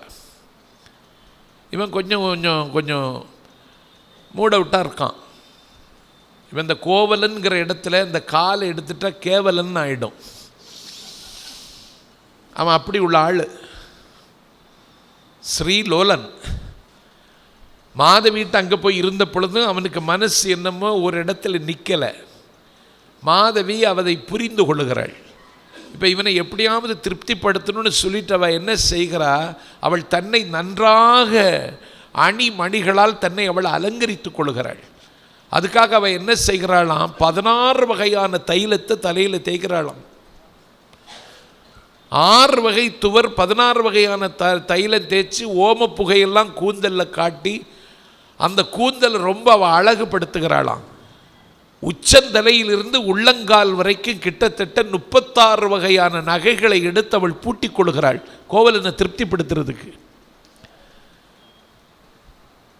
எல்லாவற்றையும் அவள் எடுத்து அணிந்து 16 வகையான தைலத்தை தேய்ச்சி ஓமப்புகை போட்டு கூந்தலை உலர்த்தி வாசனை திரவியம் போட்டு குதிகால் வரைக்கும் வளர்ந்து கிடக்கிற கூந்தலில் பூச்சூடி அதுக்கு மேலே முத்து வச்சு பாம்பு வாய் பிளந்தது மாதிரி இருக்கக்கூடிய மோதிரங்களை எல்லாம் கையில் அணிவித்து ஒளி வீசக்கூடிய ரத்தன கற்கள் பத்திர மோதிரமெல்லாம் கையில் போட்டுக்கிட்டு ரொம்ப அழகா கண்ணகி தன்னை ஒருக்கி கொள்கிறாள், புதுப்பித்துக் கொள்கிறாள். இதை பார்த்தவன் மீண்டும் மயங்குறான். 16 வகை தைலத்தை போட்டு அந்த தைலத்தை கொண்டு தலையில தேய்ச்சி ஓம புகை போட்டு மாட்டி அந்த கூந்தலை அவன் உலர வைக்கிறா. அப்படி உள்ள கூந்தல்லாம் இப்போ கிடையாது. ஒருத்திட்ட கேட்டான், உங்கள் கூந்தல் அழகிற்கு என்ன காரணம்னு. அவ சொன்னா, நான் சன்சில்க் ஷாம்பு போட்டு குளிக்கிறேன், மென் காற்றில் கூந்தலை நான் குளிக்கிறேன், தூசு தும்பு படாமல் என் கூந்தலை நான் பாதுகாக்கிறேன், இரவில் தூங்கும் பொழுது கலற்றி வைத்து விடுகிறேன்னா. அந்த கூந்தல் இல்லை இது, 16 அடி கூந்தல். அவ கடற்கரையில் வச்சு மகரை ஆள் வச்சு மயங்கி கிடக்கிற பொழுது காவேரியை பற்றி பாடுகிறார்கள். மண்ணும் ஓர் குறிப்புண்டு அவனுக்கு ஒரு சந்தேகம் வருது. எப்பொழுது கணவன் மனைவிக்குள்ளே சந்தேகம் என்கிற நோய் வந்து விடுமானால் அந்த வீட்டில் விதி தன்னுடைய விளையாட்டை தொடங்கிவிடும். ஒரு மனநல நிபுணர், மனநலம் பாதிப்பது என்பது ஒரு நோயின்னு கண்டறிந்தவன் சிக்மண்ட் ஃப்ராய்டு. அந்த சிக்மண்ட் ஃப்ராய்டு சொன்னா, வயிற்றில் 1 அவுன்ஸ் கழிவையும் மூளையில் 1 அவுன்ஸ் கழிவையும் வைத்துக் கொண்டுதான் மனிதன் நடமாடுகிறான்னா. இது சொன்னது சிக்மண்ட் ஃப்ராய்டு. சந்தேகம் என்கிற நோய் ஒரு வீட்டில் வந்து கால் வைத்து விடுமானால் அந்த வீட்டில் நிழலுக்கும் இடம் இருக்காது, நிம்மதிக்கும் இடம் இருக்காது. அந்த சந்தேகம் வந்து போச்சு. யாருக்கு வந்துட்டு? கோவலனுக்கு வந்துட்டு. அவள் மீது அவன் நம்பிக்கை இழக்கிறான். கணவனும் மனைவியும் எந்த காலத்திலும் ஒரே நேர்கோட்டில் பயணிக்கணும். ரொம்ப சிரமமான வேலை தான் இது. அதனாலதான் பல பேர் திருமணமே செய்து கொள்வதற்கு யோசிப்பான். சாக்ரட்டிஸ் கேட்டாங்க, நீங்க ஏன் திருமணம் செய்து கொள்ளலைன்னு. திருமணம் செய்து கொள்வது நல்லதா, செய்து கொள்ளாமல் இருப்பது நல்லதான்னு சாக்ரட்டிஸ் கேட்டாங்க. சாக்ரட்டிஸ் சொன்னா, 2இல் எதை மேற்கொண்டாலும் பின்னால் வருந்த வேண்டியது வரும்னா. சாக்ரட்டிஸ் கழுத்தில் மாலையோடும் கண்களில் புன்னகையோடும் போய் பெர்னாட் ஷாட்ட போய் மணமக்கள் எங்களை வாழ்த்துங்கன்னாங்க. பெர்னாட் ஷா எப்படி வாழ்த்தினான்னு தெரியுமா? மலரும் மணமும் போல நகம் சதையும் போலன்னு இல்லை, அட்ஜஸ்ட் அட்ஜஸ்ட் அட்ஜஸ்ட். கணவன் மனைவி அட்ஜஸ்ட் பண்ணணும், மனைவி கணவன் அட்ஜஸ்ட் பண்ணணும். ஒரு பிரதமரை விட அட்ஜஸ்ட் பண்ணி போனால் தான் இல்லறம் என்கிற சகடத்தை ஓட்ட முடியும். மகா ஞானி கபீர், அந்த மகத்தான ஞானி இப்படி உட்கார்ந்துருப்பார். ஆயிரக்கணக்கான மக்கள் அவர் இப்படி தொட்டுட்டா போதும்னு நினைப்பாங்க, பார்த்துட்டா போதும். கபீர் என்னை பார்த்துட்டார், கபீர் என் மேலே தொட்டுட்டார். கபீருடைய அருள் பார்வை எனக்கு கிடைச்சிடுச்சு. அவருடைய பார்வையில் நான் விழுந்துட்டேன். கனத்து போன மனம் லேசாயிடும், உள்ளம் குளிர்ந்துடும். நம்ம இப்போ உடம்பு குளிர்றதுக்கு தான் ஃப்ரிட்ஜ் வாங்கி வச்சுருக்கோம், என்னது ஏசி மிஷின் வாங்கி மாட்டுறோம். உடம்பு குளிர்ந்து புண்ணியம் இல்லை, உள்ளம் குளிரணும். உள்ளம் குளிராமல் உடம்பு குளிர்ந்து புண்ணியமே கிடையாது. இந்த உடம்பு குளிர்வதற்காக வாங்கி வச்சிருக்கிற இந்த ஏசி மிஷின் இருக்கு பாருங்க, அது நமக்கு பல்வேறு விதமான நோய்களைத்தான் வருங்காலத்தில் பரிசாக தரும். உள்ளம் குளிர்ந்துட்டா எந்த நோயும் வராது. நன்றுடையானை தீயதிலானை நரைவெள்ளேர் ஒன்றுடையானை சென்றடையாது திருவுடையானை சிராப்பள்ளி குன்றுடையானை கூறாத உள்ளம் குளிரும் வேண்டாம். உள்ளம் குளிரணும். அதுக்கு இன்னும் ஏசி கண்டுபிடிக்கல. உடம்பு குளிர்றதுக்கு கண்டுபிடிச்சிட்டோம், உள்ளம் குளிர்றதுக்கு ஒன்றும் கண்டுபிடிக்கல. அவர் பார்த்துட்டா உள்ளம் குளிர்ந்துடும், கனத்தமான லேசாயிடும். கபீர் ஒரு இடத்துல உட்கார்ந்துருக்காரு, 1000 பேர் வந்து உட்கார்ந்துட்டான். எல்லாரையும் பார்க்கிறார், எல்லாருக்கும் ஆசி வழங்குகிறார். மாதா அமிர்தானந்தமயின்னு சொல்லி ஒரு அம்மா கட்டி பிடிச்சிருவாங்க. அவன் கட்டி பிடிச்சி அந்த பேட்டரியில் சார்ஜ் ஏறின மாதிரி 2 மாதம் நல்லா போயிட்டு இருப்பான். 3ஆவது மாதம் மீண்டும் டாஸ்மாக்கு வந்துடுவான். அப்படி இருக்கக்கூடாது, உள்ளம் குளிர்ந்துடணும், உள்ளம் பக்குவப்பட்டுறணும். கபீர் பார்த்தார், எல்லாருக்கும் ஆசி வழங்கிட்டார், எல்லாரும் போயிட்டாங்க. ஒரே ஒருத்த மட்டும் உட்கார்ந்துருந்தான். வீட்டில் பிரச்சனையான்னு கேட்டார். ஞானிகள் கண்டுபிடிச்சிருவான், வீட்டில் பிரச்சனையா? ஆமாம், உட்கார். நேரம் என்ன? மணி 1, பகல் 1 மணி. மனைவியை கூப்பிட்டார் கபீர். என்ன அப்படின்னு கேட்டாங்க. ஒன்றும் இல்லை, விளக்கை ஏற்றி கொண்டு வை அப்படின்னார். பகலில் 1 மணிக்கு விளக்கேற்ற சொன்னா என் மனைவிட்ட பகலில் 1 மணிக்கு விளக்கை ஏற்றி நடுக்கூடத்தில் கொண்டு போய் நீ என் மனைவிட்ட சொன்னேன்னு வச்சுக்கோ, நிலைமை என்ன ஆகும்? மகளிர் காவல் நிலையம் அடுத்த நிமிஷம் வந்துடுவான். சொல்ல முடியுமா? பகலில் 1 மணிக்கு விளக்கேற்றி வைன்னு சொல்லலாமா? சொல்றார் கபீர், விளக்கை ஏற்றி வை. விளக்கை துலக்கி விளக்கில் எண்ணெய் வார்த்து விளக்கில் சுடரிட்டு விளக்கில் நெருப்பேற்றி பயபக்தியோட விளக்கை கொண்டு கபீரினுடைய மனைவி நடுக்கூடத்தில் வைக்கிறார். அவன் பார்த்துட்டு இருக்கான். அசோகவனத்தில் இருந்த சீதையை சொல்லுகிற பொழுது கம்பன் சொன்னான், வெயிலிடை ஏற்றி வைத்த விளக்கென ஒளியிலா மையாள்னா. இது பகல்ல ஏற்றி வைக்கிற விளக்கு, ஏற்றி வச்சுட்டான். வந்தவன் பார்த்துட்டே இருந்தான். இது என்ன பொம்பளையா இருக்கா, நம்ம வீட்டிலலாம் இப்படி சொன்னால் கேட்க மாட்டாளே, இவர் சொன்ன பகலில் விளக்கேற்றி கொண்டு வைக்கிறாளே, வச்சுட்டு போயிட்டா. பிறகு மீண்டும் மனைவிட்ட சொல்கிறார், எங்கள் 2 பேருக்கும் குடிக்கிறதுக்கு பால் கொண்டு வாங்குறார். அவசரமாக 2 டம்ளர் பால் எடுத்துட்டு, சர்க்கரையும் உப்பும் வெள்ளை நிறத்தில் தான் இருக்கும், 2 வெள்ளை நிறம்தான். ஜார் மறந்து போச்சு. அந்த ஜாரில் உப்புன்னு தனியாக எழுதி வைக்கணும். இப்போ எழுதி வச்சிடுறாங்க. இப்போ சால்ட், சுகர் அப்படின்னு இப்போ எல்லா அடுக்கலையிலையும் எழுதி வச்சிடுறாங்க. அப்போ எழுதி வைக்கலை. இவன் என்ன செய்துட்டா, உப்பை எடுத்து பாலில் போட்டா. 2 கப்பு பாலை எடுத்து கபீர் மனைவி அச்ச அடக்கத்தோடு 2 பேருக்கு முன்னாடி குடிக்கிறதுக்கு கொண்டு வைக்கிறா. இவன் வந்தாருக்கானே, அவன் எடுத்த வாயில் வச்சான், உப்பு கரிச்சு தந்தால வச்சுட்டான். கபீர் எடுத்து வாயில் வச்சார், உப்பு கரிச்சது, கடகடன்னு கண்ணை மூடி குடிச்சிட்டார். என்ன மாதிரி குடிச்சிட்டார். வந்தவன் பார்த்தான், எழுந்து கும்பிட்டான். ஏன்னு கேட்டார் கபீர். இல்லை, குடும்பம் எப்படி நடத்தணும்னு தெரிஞ்சுக்கிட்டேன், போயிட்டு வரேன்னார்.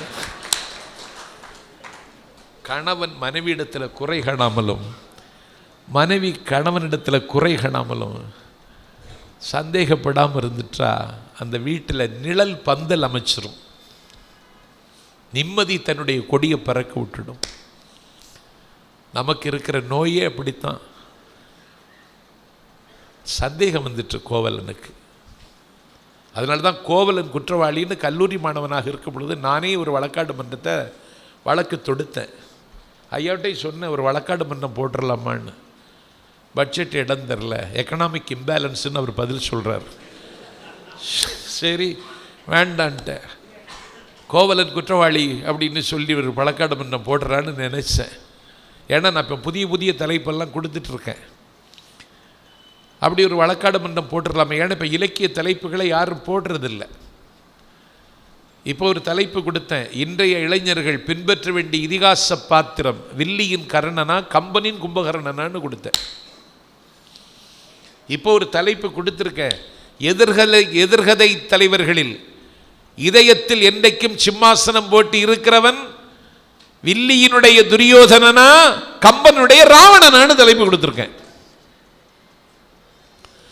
அதனால காணாமல் போன தலைப்புகளை எல்லாம் கண்டெடுத்து நான் கொடுத்துட்டு இருக்கேன் இருக்கிற வேலைக்கு மத்தியில். அதெல்லாம் அப்பாட்ட சொன்ன அதெல்லாம் முடியாது சம்பத்து, அதெல்லாம் வாய்ப்பு இல்லை.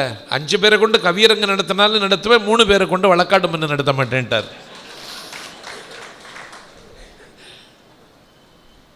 இப்படி சந்தேகம் வந்துட்டு மண்ணும் ஒரு குறிப்புண்டு, இவளுக்கு வேற என்னமோ நோக்கம் இருக்கு அப்படின்னு சொல்லி அந்த இடத்தை விட்டு அவன் நகர்ந்துட்டான். மீண்டும் கண்ணகி வீட்டுக்கு வர்றான். காலை நேரம். எல்லாத்தையும் விற்றுட்டான். மனோன்மணி மாலை விற்றுட்டான், மாங்காய் மாலை விற்றுட்டான், முத்து மாலை விற்றுட்டான், அடுக்கு காசு மாலை விற்றுட்டான், சங்கு வளையலை விற்றுட்டான், வைர வளையலை விற்றுட்டான், இடுப்பில் கிடந்த மேகலையை விற்றுட்டான், காதில் கிடந்த தொங்கட்டான விற்றுட்டான், மூக்கில் கிடந்த மூக்குத்தியை விற்றுட்டான், எல்லாத்தையும் விற்றுட்டான். இப்போ மீண்டும் வந்து காலையில் வந்து நிற்கிறான். கதவை தட்டுறான். கதவை தட்டுனா திறக்கிறா. இப்போ எல்லாரும் திறப்பாளா? எல்லாத்தையும் வித்துட்டு இருந்து மீண்டும் கதவை தட்டுனா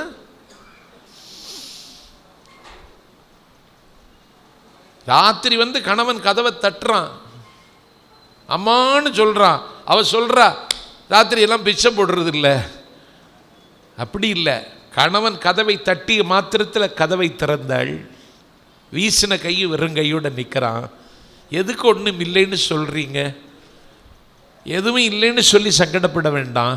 2 சிலம்பு இருக்குது, சிலம்பில் ஒற்றை சிலம்பை நான் தந்துடுறேன்னு சொல்லி தலை குனிந்து ஒற்றை சிலம்பை கலற்றி கோவலன் கையில் கொடுக்கிறார். எந்த திருமண வீட்டில் நாஞ்சில் சம்பத்துன்னு என்ன வாழ்த்தை கூப்பிட்டாலும் எல்லாருக்கும் நான் சொல்லுகிற அறிவுரை, நகையை கலட்டி கொடுக்காதீங்கன்னு தான். அப்படியே கொடுத்தாலும் கணவன்மார்களுக்கு நான் சொல்ல அட்வைஸ், கொண்டு போய் வித்துருங்க, அடகு வைக்காதீங்கன்னு தான். இவன் கலட்டி கொடுத்தா அவன் சிலம்பை வாங்கிட்டு சிரிக்கிறான். சிரிச்சுட்டு சொல்கிறான், இந்த சிலம்பை கொண்டு இன்னும் சேயிழை மாதவியோடு இன்பம் அனுபவிப்பதற்கல்ல இந்த சிலம்பு. உன்னோடு இழந்த வாழ்க்கை, உன்னோடு இழந்த இன்பத்தை, உன்னோடு வாழ வந்து நான் இழந்த செல்வத்தை, செல்வாக்கை மீட்டெடுப்பதற்கு இந்த சிலம்புதான் மூலகரம், புறப்படுவோம் அப்படின்னு சொல்லி புறப்படுறான். ஒற்றை சிலம்பு. உலகத்தில் எல்லா மொழிகளிலும் எப்பிக் காப்பியம் இருக்கிறது. ஒரு நகையை வைத்து, ஒரு சிலம்பை வைத்து ஒரு காப்பியத்தை இளங்கோவடிகள் நகர்த்துகிறார். எந்த சிலம்பு? சிலப்பதிகாரம் என்கிற காவியம் தன்னுடைய படைப்பில் நேர்த்தியை பூர்த்தியாக்குவதற்கு எந்த சிலம்பு? கண்ணகி சிலம்பா, கோப்பெருந்தேவியனுடைய சிலம்பா? கோப்பெருந்தேவினுடைய சிலம்ப பொற்கொல்லன் எடுத்துக்கொண்டு வந்தான். திருடிட்டு போயிட்டான்னு போய் சொல்லிட்டான். சரி செய்ய கொண்டு வந்த கோப்பெருந்தேவினுடைய சிலம்பு காணாமல் போய்விட்டது என்று, திருட்டு போய்விட்டது என்று மன்னிடத்திலே வந்து புகார் சொன்னான் பாண்டிய நாட்டில். என் பெருமைக்குரியவர்களே, அந்த சிலம்புதான் சிலப்பதிகாரத்தினுடைய கதை சிலம்பா, இல்லை கண்ணகியினுடைய கால் சிலம்பா? எந்த டாக்டர் ரா சுபமாணிக்கு ஒரு புத்தகமே எழுதி இருக்கிறார். எந்த சிலம்பு? எந்த சிலம்பு? சிலம்பு எடுத்துட்டு வர்றான். காவிரிப்பூ பட்டணத்திலிருந்து மதுரைக்கு போகணும். பேருந்தா இருக்கு, எஸ்சிடிசி, யூனிவர்சல், ஒன்றும் கிடையாது. நம்ம இன்னைக்கு எல்லாத்தையும் கெடுத்துட்டோம். மனசில் மகரந்த சேர்க்கை இல்லை, மண் புறா மலடாகிவிட்டது. இந்த மண்ணை பொன்னாக்குவதற்கு ஒருத்தன் பாடுபட்டான், நம்மாழ்வார்னு ஒரு ஆள். இந்த பூமியை புதிய பூவாக மலர வைக்கணும்னு நினைச்சான். நமக்கு எந்த விதமான அவேர்னஸும் கிடையாது. எல்லோரும் நாம் திரும்ப திரும்ப தவறு செய்கிறோம். காவிரிப்பூ பட்டணத்திலிருந்து அவன் கிளம்பணும், வழி தெரியாது, யார்கிட்ட கேட்கலாம் அப்படின்னு சொல்லி ஒரு அம்மாட்ட கேட்குறான். அவளுக்கு பேர் கவுந்தி அடிகள், சமண துறவி. அன்னைக்கு சமணம் இருந்தது, அன்னைக்கு பௌத்தம் இருந்தது. இன்றைக்கு சமணம் இல்லை, பௌத்தம் இல்லை. ஏன் இந்த விழா எடுக்கணும்னு சொல்கிறேன்னு தெரியுமா? புத்தம் இந்த மண்ணில் தோன்றியது, புத்தர் இந்த மண்ணில் தோன்றினார், புத்தருக்கு ஞானம் இந்த மண்ணில் கிடைத்தது. எந்த மண்ணில் புத்தம் பிறந்ததோ, எந்த மண்ணில் புத்தனுக்கு ஞானம் கிடைத்ததோ, எந்த மண்ணில் புத்தனுக்கு போதி மரத்தின் மூலமாக எல்லாம் சித்தித்ததோ, இந்த மண்ணில் இன்றைக்கு புத்தம் இல்லை. ஒன்றை முன்னெடுத்து செல்வதற்கு ஒரு மூவ்மெண்ட், ஒரு இயக்கம் இயங்காமல் போகுமானால் எந்த தத்துவமும் காலாவதியாகி போய்விடும் என்பதற்கு புத்தம் இன்றைக்கு உதாரணம். இல்லை, இங்கே தான் புத்தம் பிறந்தது, இங்கே தான் போதிமரம் இருக்கிறது, இங்கே தான் அவர் தத்துவ முத்துக்களை எல்லாம் உதிர்த்தார், தன்னை மறந்து கடமையாற்றினார். ஒரு நடுநிசியில் நிலவு தோற்கிற அழகுள்ள தன்னுடைய மனைவியை, யசோதரையை, ராகுலனை, நட்சத்திரங்கள் வானத்தில் கண் சிமிட்டுகிற வேளையில் அரண்மனையை மறந்துவிட்டு, யசோதரையை மறந்துவிட்டு, ராகுலனை மறந்துவிட்டு, உலகத்திலே பிணி, மூப்பு, சாக்காடு எல்லாம் இருக்கிறது, இதற்கு ஒரு தீர்வு கண்டாக வேண்டும், நான் வாழுகிற வாழ்க்கை வாழ்க்கை இல்லை என்று இரவு நேரத்தில், நடுநிசி நேரத்தில் மனைவியை, மாசில்லாத குழந்தையை, அரண்மனையை, அம்சாதுளிகா மஞ்சத்தை அனைத்தையும் முதறி எறிந்துவிட்டு குதிரையை கொண்டு வா தேரோட்டிட்டு சொல்றான். நள்ளிரவு நேரத்தில் குதிரையை எடுத்துட்டு வர்றான் தேரோட்டி. குதிரையின் மீது ஏறி உட்காருகிறான், தேரை ஓட்டுகிறான், தேர் விரைகிறது, குதிரை 4 கால் பாய்ச்சலில் பாய்கிறது. அதிகாலை வேளையில் ரோஹிணி ஆற்றை குதிரை கிடக்கிறது. ஆற்றின் அக்கறைக்கு வந்து குதிரையிலிருந்து கீழே இறங்கினான் சித்தார்த்தன். மன்னன் அவன். உரையில் இருந்து உடைவாளை உருவினான், சவரம் செய்தான், தலையை சவரம் செய்தான். பட்டு வஸ்திரம், உடம்பை அலங்கரித்து கொண்டிருந்த அணிமணி நகைகள் எல்லாத்தையும் கழட்டினான். தேரோட்டி சொன்னான், வேண்டாம் வேண்டாம் வேண்டாம், இப்படி ஒரு நிலைமைக்கு நீ ஆளாக வேண்டாம், எங்களையும் ஆறாத துயரத்துக்கு ஆளாக்க வேண்டான்னு பண்ணி தேரோட்டி சொன்னான். கேட்கல. அந்த குதிரை இருக்கே அழுதுட்டே நின்னுது. மன்னன் தலையில இருந்து மணி மகுடத்தை எடுத்து கீழே போடுறான், பட்டு கவசத்தை எடுத்து எறிகிறான், அலங்காரமான பதக்கங்கள் கழுத்தில் காதில் கிடக்கிறதையெல்லாம் தூக்கி வீசுறான், உரைக்குள்ள இருந்து உடைவாளை எடுத்து தலையை மொட்டையடிக்கிறான், காவியை உடுத்திக் கொள்கிறான், இதை குதிரை பார்த்துட்டே நிற்குது. தேரோட்டி சொன்னால் வேண்டாம், சித்தார்த்தா வேண்டாம், சித்தார்த்தா வேண்டாம், சித்தார்த்தா வேண்டான்னு தேரோட்டி கதறி பார்த்தான், அழுது பார்த்தான், கேட்கல. குதிரை பார்த்துட்டே நின்னுது, அழுதுது. அவன் அந்த வேடம் தரித்த உடனே குதிரை உடனே இறந்து விட்டது. அவ்வளவு பெரிய வலிமையான ஒரு வைராக்கியம் உள்ள ஒரு வாழ்க்கையை வாழ்ந்து தன்னை வெல்லுவதற்கு தத்துவமுக்களை எதிர்த்த மகத்தான மனிதன் புத்தன் பிறந்த இடத்துல புத்தம் இல்லை. என்னைக்கு அசோக சக்கரவர்த்தியினுடைய சாம்ராஜ்யம் முடிவுக்கு வந்ததோ அன்னைக்கே புத்தத்தினுடைய வீழ்ச்சி தொடங்கிற்று. ஒரு மனிதனை வைத்து ஒரு தத்துவம் வாழுகிறது என்பதற்கு பல்வேறு உதாரணங்கள் உண்டு. ஆனால் புத்தம் பிறந்த இடத்துல புத்தம் போயிடுச்சு, சமணம் இருந்த இடத்துல இன்றைக்கி சமணம் இல்லை. இன்றைக்கி அந்த இடத்துல வேறு சமயங்கள், நம்முடைய சமயம் வந்திருக்கிறது. ஆனால் என் பெருமைக்குரியவர்களே, இந்த நிலைமை வரலாறு நெடுக நமக்கு வழிகாட்டுகிறது. அன்னைக்கு வழி தெரியல கோவலனுக்கு. அவன் யார்கிட்ட வழி கேட்குறான்? கவுந்தி அடிகள்னு ஒரு அம்மாட்ட கேட்குறான். கண்ணகி இவனை நம்பி வந்துட்டா. அவள் பெரிய வைராக்கியம் உள்ளவ தான். தேவந்தின்னு சொல்லி ஒரு அம்மா கராத்தரம் முறைத்த காதையில் வருது. அவள்கிட்ட சொன்னால் உனக்கு வர்ற கஷ்டமெல்லாம் தீர்ந்துடும், நிலைமையெல்லாம் சரியாயிடும். என்னைக்கு இந்த நிலைமை நீடிக்குன்னு நினைக்காத. சோமகுண்டம் சூரிய குண்டத்தில் மூழ்கி எழுந்தால் உனக்கு எல்லா விதமான கேடும் நீங்கும்னு சொன்ன பொழுது கணவன் மீது வைத்திருக்கிற ஆறா காதல், கனத்த நம்பிக்கையில் அதெல்லாம் பீடென்று, அது ஒரு பெண்ணுக்கு பெருமை தராதென்று சூரிய குண்டத்திலும் சோமகுண்டத்திலும் மூழ்குவதற்கு அவள் மறுத்தவள். இன்னைக்கு நம்பி வந்துட்டா. வழி கேட்குறா. இவளையா கூட்டிகிட்டு போகிற? மதுரைக்கா போகிற? ஆமாம். அப்படியா? உனக்கு இப்படி ஒரு நிலைமையா? எல்லாத்தையும் தொலைச்சிட்டியா? மதுரையில் போய் தான் வாழ வேண்டுங்கிற நிலைமையா? இது என்ன மதுரையாக இருக்குது அப்படின்னு அவள் சலிச்சுக்கிறா. அப்படின்னா நானும் வர்றேன் அப்படின்னு சொல்லி கவுந்தியடிகள் கூட வர்றா. வழின்னு சொன்னால் 1000 வழி இருக்குது.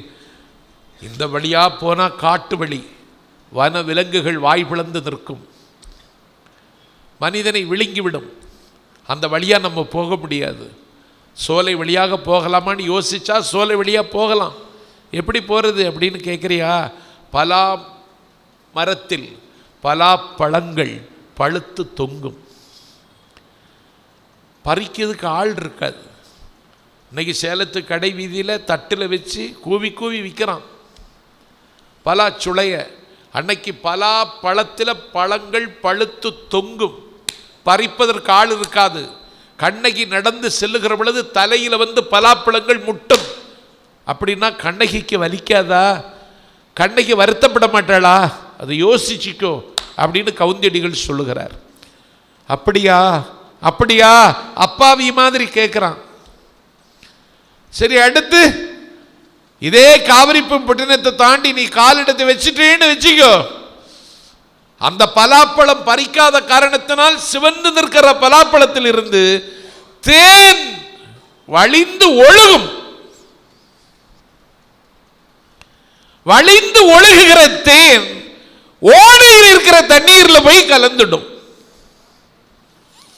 பாருங்களேன், தமிழர்களுக்கு வாழ்க்கை. தேனு ஓட தண்ணீரில் போய் கலந்துருமா. இப்போ தேன் விற்க வர்றான், சைக்கிளில் வர்றான், இப்போ பைக்கில் வர்றான் குறவன். கிலோ 340 ரூபான்னு சொல்லிடுறான். அவனே ஒரு கூடை வச்சிருக்கான், அதில் 2-3 கம்பு கொப்பு எல்லாம் போட்டிருக்கான். இவன் எங்கேயோ தேனிடையிலிருந்து தேனை பிழிஞ்சு கொண்டு வர்றது மாதிரி ஒரு நாடகத்தை நம்ம முன்னாடி நடத்தி 340 ரூபா வாங்கிட்டு போகிறான். இது தேன் இல்லை, அது தேன். பலாப்பழத்தில் பறிக்காத காரணத்தினால தேன் ஒழுகுது. எங்கே போய் அந்த தேன் விழுகுதுன்னு சொன்னால் ஓட தண்ணீரில் போய் கலந்துடுது. அந்த தேனை யாரும் எடுப்பதில்லை. ஓடை தண்ணீரில் தேன் கலந்து விடுகிறது. நீங்கள் வழியில் நடந்து செல்வீர்கள். அப்படி வழியில் நடந்து சென்றால் அந்த தேன் கலந்த தண்ணீரை இந்த கண்ணகி நல்லாள் எடுத்து குடிக்க வேண்டியது வருமே, இந்த தண்ணியை குடிக்கலாமா அப்படின்னு கேட்குறா. சமணர்கள் தேன் சாப்பிட மாட்டாங்க, தேன் சாப்பிடக்கூடாது, அது பெரிய சமயம். எந்த உடமையும் வச்சுக்கிடக்கூடாதுங்கிறது தான் ஜெயினம். சமணம் எதையும் கையில் வச்சிருக்க கூடாது, உரிமை உள்ள பொருள்னு ஒன்று கையில் வச்சிருக்க கூடாது. சவரம் செய்வதற்கு ஒரு கத்தி வச்சுக்கிட்டா என்ன தப்பு, வைக்கப்படாது அப்படின்னு சொல்லி மகாவீரர் என்ன செய்துட்டார், தன் முகத்தில் முளைத்திருந்த முடிகளை எல்லாம் கை கொண்டே கிழிச்சு கீழே எறிஞ்சான். உடமைன்னு எதுவும் வைத்துக் கொள்ளக்கூடாதுன்னு சொன்னார் சமணர். தேன் குடிக்கப்படாது, தேன் குடிப்பது சமணத்திற்கு இழுக்கு. தேன் கலந்து தண்ணீரை குடிக்கலாமா, அது பாவம் இல்லையாடா கோவலா அப்படின்னு கேட்கிறா. கவுந்தியடிகள் ஆமா பாவம்தான் அப்படின்னு சொல்றான். சரி, அந்த வழியே போனா வேற என்ன, கண்ணகிக்கு அதை கேட்டாலே கொஞ்சம் பயம் வந்துட்டு, அவளுக்கு நடக்கவும் முடியல. வீட்டில் இருந்து வீதிக்கு வந்து பழக்கப்படாதவா, அவள் வேலைக்கு போனவா இல்லை, அலுவலகத்துக்கு செல்ல வேண்டிய அவசியம் இல்லை. மாநாயகனுடைய மகள், வீட்டுக்குள்ளேயே கப்பல் வச்சுருந்தாங்கன்னா பாருங்களேன். நம்ம வீட்டில் அலமாரி வைக்கிறதுக்கே இடம் இல்லை, இப்போ அங்கே கப்பல் வச்சுருந்தான்னா அவ்வளோ பெரிய வசதி உள்ளவா. நடந்து போகும் பொழுது அவள் ஒருவருக்கு எரிச்சல் அவன்கிட்ட கேட்டுட்டா, எவ்வளோ தூரம் இருக்குது, இன்னும் எவ்வளோ தூரம் இருக்குது அப்படின்னு கேட்பா. நானே சில வேளையில் கூட்டத்துக்குன்னு சொல்லி புறப்பட்டு போகும்போது தாமதம் ஆகிடும். நிகழ்ச்சி ஏற்பாடர் கேட்பார், எங்கே வந்துட்டு இருக்க, கள்ளக்குறிச்சி வந்துட்டேன்னு சொல்லுவேன். அப்போ தான் திண்டிவனம் தாண்டுவேன். ஏகேபியே கேட்பார், எங்கே வந்திருக்க 7 மணிக்கு தொடங்கணும் ஐயா, உங்கள்கிட்ட தேதி வாங்கிட்டு ஏன் இப்படி உயிரை எடுக்கிறீங்க, வந்துட்டேன் கள்ளக்குறிச்சி தாண்டிட்டேன். கேட்டுட்டு இந்த நிர்வாகிகள் சும்மா இருப்பாங்களா, 10 நிமிஷம் கழிச்சு இப்போ எங்கே வந்திருக்கேன்னு கேட்பாங்க. ரத்த கொதிப்பு வர்றதே இப்படித்தான். ஆத்தூர் தாண்டியாச்சுன்னு சொல்லிடுறது, சும்மா விடப்படாதா, விட மாட்டாங்க. இன்னும் 5 நிமிடம் இப்போ எங்கே வந்திருக்கு, அயோத்தியா பட்டணம் தாண்டியாச்சுன்னு சொல்லிடுறது. அப்பந்தான் உளுந்தூர்பேட்டை தாண்டுவோம். இது சைக்காலஜி, இது ஒன்றும் தப்பு இல்லை. கண்ணகி கேட்குறா கோவலண்ட, இன்னும் எவ்வளோ தூரம் இருக்குது மதுரை அப்படின்னு கேட்குறா. இவன் 30 மைலுன்னா முகஞ்சொலிச்சிருவாளே, அகன் வந்துடுவாளேன்னு சொல்லி ஆரையும் காதம் நினைத்து இன்னும் 5-6 மைல் தான் அப்படின்னு சொல்லுவான். இந்த நீலகிரி மாவட்டத்துக்கெல்லாம் பேசுகிறதுக்கு தேதி கொடுத்துட்டு போனால் கொடியேற்றணுமா கூட்டிகிட்டு போவான். எனக்கு இந்த அவ்வளவா நடக்கிறதெல்லாம் பிடிக்காது. இப்போ தான் நடக்க கொஞ்சம் ஆரம்பிச்சிருக்கேன், இப்போ தான் எல்லாத்தையும் ஆரம்பிச்சிருக்கேன். அங்கே நடக்க போன எவ்வளோ தூரம் இருக்குது, கொஞ்சம் தூரம் தானே, 8 மைல கொஞ்சம் தூரம்மா. ஏன்னா அவனுக்கு நடந்து பழக்கம், நமக்கு பழக்கம் இல்லை. மலை உச்சியில் நடக்க முடியாது. அவள் சலிச்சுட்டு போய் கேட்டா எவ்வளோ தூரம் இருக்குது, ஆரையும் காகிதம் நினைத்துன்னு சொல்கிறான். கவுந்தடிகள் சொல்கிறாரு, அதை தாண்டி போனால் நெய்தல் நிலம் வந்துடும். நெய்தல் நிலம் வந்தால் என்ன, 6 பாயும். 6 பாஞ்சா என்ன, ஆற்றுல கயல் மீன்கள் புரளும். கயல் மீன் புரண்டாள்கள் என்ன, கயல் மீன்களை வாழை மீன்கள் வாங்கி தின்னுவதற்கு கயல் மீனை வாழை மீன் வரட்டும் ஆற்றுல. இப்ப நமக்கு பிரச்சனை இல்லை, ஆறே இல்லையே. கயல் மீன்களை கவ்வி தின்பதற்கு வாழை மீன்கள் விரட்டும். வாழை மீன்கள் கயல் மீன்களை ஆற்றிலே விரட்டுகிற காட்சியை பார்த்து கொண்டிருக்கிற நீர் நாய் நீண்ட முதுகுள்ள வாழை மீனை கவ்விக்கொண்டு தாவி பாயும் காட்சியை பாருங்க. பூங்குவளை போதில் பொறிவண்டு கண்பெடுப்ப தேங்காதை புக்கிருந்து சீர்த்த மலை பற்றி வாங்க குடம் நிறைக்கும் வள்ளல் பெரும்பசுக்கள் நீங்காத செல்வம் நிறைந்துன்னு பாடுறாளே ஆண்டாள். களை பறிக்கிற பொழுது குவளை மலர்களும் சேர்த்து பறித்து போட்டுருவான். நெல் வயலில் களை முளைச்சு கிடக்கும். அந்த வயலில் களைக்கு பக்தியில் குவளை மலர்களும் பூத்து சிரிக்கும். களையை கூட குவளை மலர்களையும் பறித்து வயல்லேருந்து வரப்பில் போட்டுருவான். வரப்பிலே கிடக்கிற குவளை மலரில் என்னது இருக்கும்? வண்டு வந்து உட்கார்ந்திருக்கும். வயல் வரப்பில் போடப்பட்டிருக்கின்ற குவளை மலரில் உச்சியில் வண்டு வந்து தேன் குடிக்கும். அந்த வண்டுக்கு மேலே காலை வச்சு நடக்க வேண்டிய சிரமம் வருமே. இது சரியா? இது தர்மமா அப்படின்னு கவுந்தியடிகள் கேட்கிறார். இத்தனை வழிகளையும் தாண்டி வாழ்க்கையை தொடங்குவதற்கு மதுரைக்கு வர வேண்டிய கட்டாயம் கண்ணகிக்கு அன்றைக்கு நேர்ந்தது. வாழ்க்கையில் திட்டமிடாவிட்டால், வாழ்க்கையில் ஆசாபாசங்களுக்கு அடிமையாகிவிட்டால், வாழ்க்கையில் குறிக்கோள் இல்லாமல் இருந்தால் நாம் எல்லாவற்றையும் தொலைக்க வேண்டியது வரும் என்பதை சிலப்பதிகாரம் நமக்கு சொல்லித் தருகிறது. மாட மாளிகையிலே வாழ்ந்தவர்கள் ஓலை குடிசையில் ஒண்டுவதற்கு கூட இடம் கிடைக்காமல் தவிக்கிற காலத்தை இன்றைக்கு பார்க்கிறோம். நியூயார்க் வீதியில் இன்னைக்கு பயணம் செய்யக்கூடிய காரில் 8 லட்சம் பேர் குடியிருக்கான்னு செய்தி வருது. நியூயார்க் வீதியில் 18 லட்சம் பேருக்கு வேலை இல்லைன்னு தெருவில் நிற்கிறான் அப்படின்னு செய்தி வருகிறது. எக்கனாமிக் இம்பேலன்ஸ் ஒன்று அமெரிக்காவிலேயே இன்றைக்கு ஆக்கிரமித்து விட்டது என்று செய்தி வருகிறது. அளவறிந்து வாழாதான் வாழ்க்கை, உள்ளது மாதிரி தெரியும் பிறகு தோன்றி தொலைந்துவிடும் என்பதற்கு இந்த வாழ்க்கையை அப்படி இளங்கோவடிகள் பதிவு செய்கிறார். வளர்ந்த நாடுகளை பிச்சை எடுக்க ஆரம்பிச்சிடுச்சு. அன்னைக்கு காவிரி பூ போட்டிருந்து மதுரைக்கு வர்றதுக்கு இவ்வளவு வழிகளை கரண்டு வரணும். இன்னைக்கு அதெல்லாம் ஒன்றும் இல்லை. எங்கே பார்த்தாலும் பிளாஸ்டிக்காக கிடக்கு. பஸ்ஸில் உட்காந்து வந்துடணும். புதுக்கவிஞன் யுகபாரதி தான் சொன்னான், பொட்டு வைத்த மாடு இல்லை, பூமணக்கும் சாமி இல்லை, நட்டு வைத்த அரிவாள் இல்லை, நகைத்திருக்கும் சூரியன் இல்லை, சுட்டு வைத்த பலகாரம் இல்லை, சூழ்ந்து நிற்கும் உறவு இல்லை, தொட்டு வைத்த நாற்று இல்லை, தொடர்ந்து ஒரு மகசூல் இல்லை, இட்டு வைத்த கோலம் இல்லை, எடுத்து கட்டும் ஆடை இல்லை, தொடர்ந்து வருகிற மகசூல் இல்லை, எல்லாம் போச்சு.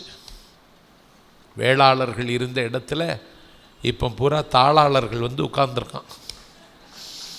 தாளாற்றி தந்த பொருளெல்லாம் தக்காருக்கு வேளாண்மை செய்தர் பொருட்டு. அன்னைக்கு அப்படி வாழ்க்கை. சத்தம் கேட்குதான். என்ன சத்தையான்? உழவர்கள் உழுதுட்டு இருக்கானா. புகாரில் ஒரு நாள் உழுது கொண்டிருக்கிற பொழுது அவன் பாட்டு பாடிட்டே இருக்கானா. மதகுகளில் இருந்து தண்ணீர் மடை தாண்டி பாய்கிறதாம். பாய்கிற தண்ணீர் ஓசை எழுப்பி கொண்டு பாய்கிறதாம். உழவர்கள் உழுது கொண்டிருக்கிற பொழுது பாடுகிறார்களாம். தயிரை கடைகிறாளாம். காலை பொழுதுல தயிர் கடைகிற சத்தம் வேற காதல வந்து விழுகிறதாம். கரும்பு ஆலையில போட்டு ஆடுறானா. கரும்பை ஆலையில போட்டு அரைக்கிற பொழுது வருகிற ஒரு சத்தம் இன்னொரு திசையில் இருந்து வருகிறதாம். எப்பப்பா தமிழ் பெண்கள் கும்மி அடிக்கிறார்களாம். கும்மி அடித்து அவர்கள் விண்ணுக்கும் மண்ணுக்கும் தாவுகிற பொழுது அவர்கள் பாடுகிற பாடல் காதில் வந்து விழுகிறதாம். கடலின் ஓசை தோற்கிற அளவுக்கு காதில் ஓசைகள் வந்து விழுகிறது. நாளங்காடியில் பண்டங்களை வைத்து குவித்து வைத்து கொண்டு விற்கிறாங்களாம். காவிரிப்பூ பட்டினத்திற்கு எல்லா நாட்டு கப்பல்களும் வந்து நிற்குதான். வடமலை பிறந்த மணியும் பொன்னும், குடமலை பிறந்த ஆரமும் துகிலும், ஈழத்து உணவும் காளகத்து ஆக்கமும், அரியவும் பெரியவும் ஈண்டி வர்த்தகம் நடக்குது எங்க காவிரிப்பூ பட்டினத்தில். இன்டர்நேஷனல் பிசினஸ் நடந்த இடம் காவிரிப்பூ பட்டினம். எல்லா தேசத்து கப்பல்களும் அங்கே வந்து நிற்குது. வெளிநாட்டுக்காரன் தங்குவதற்குன்னே தனி வீதி வச்சிருந்தான். அப்படி ஒரு ஓசை அந்த ஊரில் கேட்டுட்டு இருக்கு. அந்த ஊரில் இன்னும் என்ன விசேஷம் தெரியுமா? புகாரில் அங்கத்தான் பூதச்சதுக்கம்னு ஒரு சதுக்கம் இருக்கு. அந்த பூத சதுக்கத்தில் எவன்லாம் லஞ்சம் வாங்குவானோ அவனையெல்லாம் அந்த பூத சதுக்கத்தில் கொண்டு நிப்பாட்டிடுவாங்க. அந்த பூத சதுக்கத்தில் கொண்டு போய் எந்த பெண் முறை தவறுகிறாளோ அவளை பூத சதுக்கத்தில் கொண்டு நிப்பாட்டிடுவாங்க. எவன் ஒருவன் வாலிபச் சேட்டையில் அத்துமீறுகிறானோ அவனை பூதச்சதுக்கத்தில் கொண்டு நிப்பாட்டிடுவாங்க. இப்படி பூதச்சதுக்கம் என்ற ஒரு பூதச்சதுக்கம் அன்னைக்கு தமிழர்கள் வாழ்ந்த நாட்டில் இருந்து. இப்போ பூதச்சதுக்கம் இல்லை. இப்போ பூதச்சதுக்கம் இருந்தால் அதையும் விலை பேசி விற்றுருவான். நெடுங்கல் மன்றம் இருந்தது. நீதி சொல்வதற்கு மன்னர்கள் இருந்தார்கள். எங்கே பார்த்தாலும் செல்வ செழிப்பு இருந்தது. எங்கே பார்த்தாலும் அறம் குலையாத ஒரு வாழ்க்கை அன்றைக்கு இந்த மண்ணிலே ஆரோகணித்து அழகாக இருந்தது. கோவலன் தடுமாறினான், தத்தளித்தான். நிலைமை மோசமாகிற்று. வானளாவிய மாளிகையில் வாழ்ந்தவன் வாழ்க்கையில் போகத்துக்குத்தான் முக்கியத்துவம் கொடுத்த காரணத்தினால் போகமும் தேகமும் அவனை விரட்டி அந்த கண்ணகி நல்லாளோடு மதுரைக்கு வர வேண்டிய நெருக்கடியும் நிர்பந்தமும் அவனுக்கு ஏற்பட்டது. அந்த கண்ணகியை முதல் கற்புக்குரியவள் என்று சிலம்பு சொல்லுகிறது. இது ஆழ்வாரை சொல்லுகிறார். கற்புன்னா என்னது? கற்பிலெல்லாம் எனக்கு நம்பிக்கை இல்லை. இது ஒரு ஆணாதிக்க சிந்தனை. பொதுவாக முற்போக்கு சிந்தனையாளர்கள் கற்புங்கிறத ஒத்துக்கிட மாட்டாங்க. எனக்கு என்ன உரிமை இருக்கோ அதே உரிமை என்னுடைய மனைவிக்கு இருக்குன்னு நான் நினைக்கணும். என்னுடைய மனைவிக்கு என்ன உரிமை இருக்கோ அதே உரிமை எனக்கு இருக்குன்னு சொல்லி என் மனைவி ஒத்துக்கிடணும். இது ரெண்டு இல்லைன்னு சொன்னால் தான் பிரச்சனை வருகிறது. கற்புன்னு ஒன்று கிடையாது. ஆனால் தன்னுடைய கணவன் கள்வன் என்று கருதித்தான் அவன் கொல்லப்படுகிறான். இத்தனைக்கும் அவன் அவளுக்கு ஒரு குழந்தையை கொடுக்கல. இத்தனைக்கும் அவள் கொண்டு வந்த செல்வத்தை கூட அவன் பாதுகாத்து வைக்கல. அதை விட ஒரு பெண் ஒரு கணவனிடத்தில் என்ன எதிர்பார்ப்பாள் என்றால், இனி ஒருத்தியோடு அவன் தொடர்பு வைத்து கொள்ள வேண்டும் என்று நினைச்சாலே அவளுக்கு நெஞ்சில் பூகம்பம் வந்துடும். சில பேர் இதே வாழ்க்கையாக வச்சிருப்பான். இதெல்லாம் பிரச்சனை ஆகிடும். ஆனால் அவளுக்கு எதுவுமே கிடைக்கல. குன்றுபோல் செல்வங்கள் கொண்டு வந்தவளுக்கு கடைசியில் ஒரு கணவன் என்கிற பாத்திரமாவது மிச்சம் இருந்ததுன்னா அவனும் கொலை செய்யப்பட்டான்னு செய்தி வருது. அது அடுத்த காண்டத்தில். ஆனால் அவள் என்ன செய்தான்னா, கணவன் செத்துட்டான் அப்படின்னு செய்தி கேட்டால எனக்கு நிர்பந்தம் நீங்கியது, என்னுடைய நெருக்கடிக்கு முற்றுப்புள்ளி விழுந்து விட்டது, சரி அவ்வளவுதான் அப்படின்னு அவள் சமாதானம் அடையலை. இதை முதல் கற்புன்னா தன்னுடைய கணவன் கள்வன் என்பதை நிராகரிப்பதற்கு இந்த நிலத்தில் அவள் போராடினாள். இந்த மாதவி இருக்காளே, மாதவி நினைச்சிருந்தா இன்னொரு ஆடவனை தேர்ந்தெடுத்திருக்கலாம். ஏன்னா அவள் பரத்தேர் குடும்பத்தில் பிறந்தவா. அவள் இன்னொருவனை தேர்வு பண்ணி அவனோட வாழ்க்கை நடத்துகிற இந்த உலகம் பழிக்காது, ஊர் அவளை பழி சொல்லாது. அவள் சேற்றில் பிறந்த செந்தாமரை. கோவலன் இல்லை. இத்தனைக்கும் லெட்டர் எழுதுறா, தாளம்பு மடல் எழுதுறா, பித்திகை மட்டும் கொண்டு லெட்டர் எழுதுற. உலகத்தில் முதல் கடிதம் எழுதியவள் மாதவி. ஞாபகத்தில் வைத்துக் கொள்ளுங்கள். லெட்டர் ரைட்டிங்னு சொல்றோம்ல, உலகத்தில் முதல் கடிதம் எழுதினவள் மாதவி தான். உலகத்தினுடைய முதல் வழக்கறிஞர் கண்ணகி. இவன் லெட்டர் எழுதுறா மாதவி. இவன் கோவலனுக்கு வசந்த மாலை அந்த லெட்டரை கொண்டு கொடுக்குறா. இந்த லெட்டரை வாங்குறான். இதெல்லாம் புகாரில் வர்றது தான். லெட்டரை வாங்கி படிச்சுட்டு அவள் தான் ஆடர் கலையில் வல்லவளாச்ச, நாடகம் நடிக்கிறா அப்படின்னு சொல்லி இந்த லெட்டரை அவன் படிக்கவே இல்லை. அப்பொழுது அவன் சொன்னான், மாலையில் வராட்டாலும் காலையில் வருவார் அப்படின்னு அவன் நம்பி இருந்தான். நம்பிக்கையை நாசம் செய்து போகத்தை பூமியில் தொண்டி புதைத்து கண்ணகியை தேடி வந்ததற்கு பிறகு கொழுகம் இல்லாமல் வாடி ஒரு பெரிய ஆடவல்லாளாக அரங்கேற்றம் கண்டவளுக்கு அடுக்கடுக்கான சோதனைகள் வந்து குவிந்ததற்கு பிறகு சரி கோவலன் செத்துட்டான், நம்ம இன்னொரு ஆளை பார்த்துட்டு போயிடலாம் அப்படின்னு சொல்லி யோசிக்காமல் அவர் குழந்தைய வேற கொடுத்துட்டான். அந்த குழந்தையை முந்தி தவம் இருந்து 300 நாள் சுமந்து பெற்று அதற்கு மணிமேகலைன்னு பெயர் சூட்டுறா. மணிமேகலைன்னு பெயர் சூட்டுறா. இந்த குழந்தைகளுக்கு பேரெல்லாம் சூட்டும்போ இந்த பேரையெல்லாம் சூட்டலாம். தேவந்தின்னு வைக்கலாம், கவுந்தின்னு வைக்கலாம்.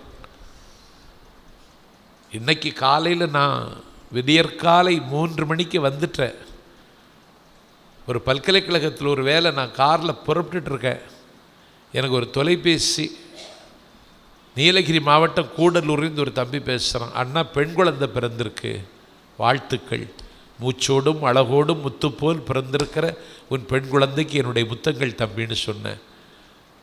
ஒன்றும் இல்லை, பேர் வைக்கணும், பேர் உடனே வச்சாகணும், ஆஸ்பத்திரியில் பேர் கேட்குறாங்க.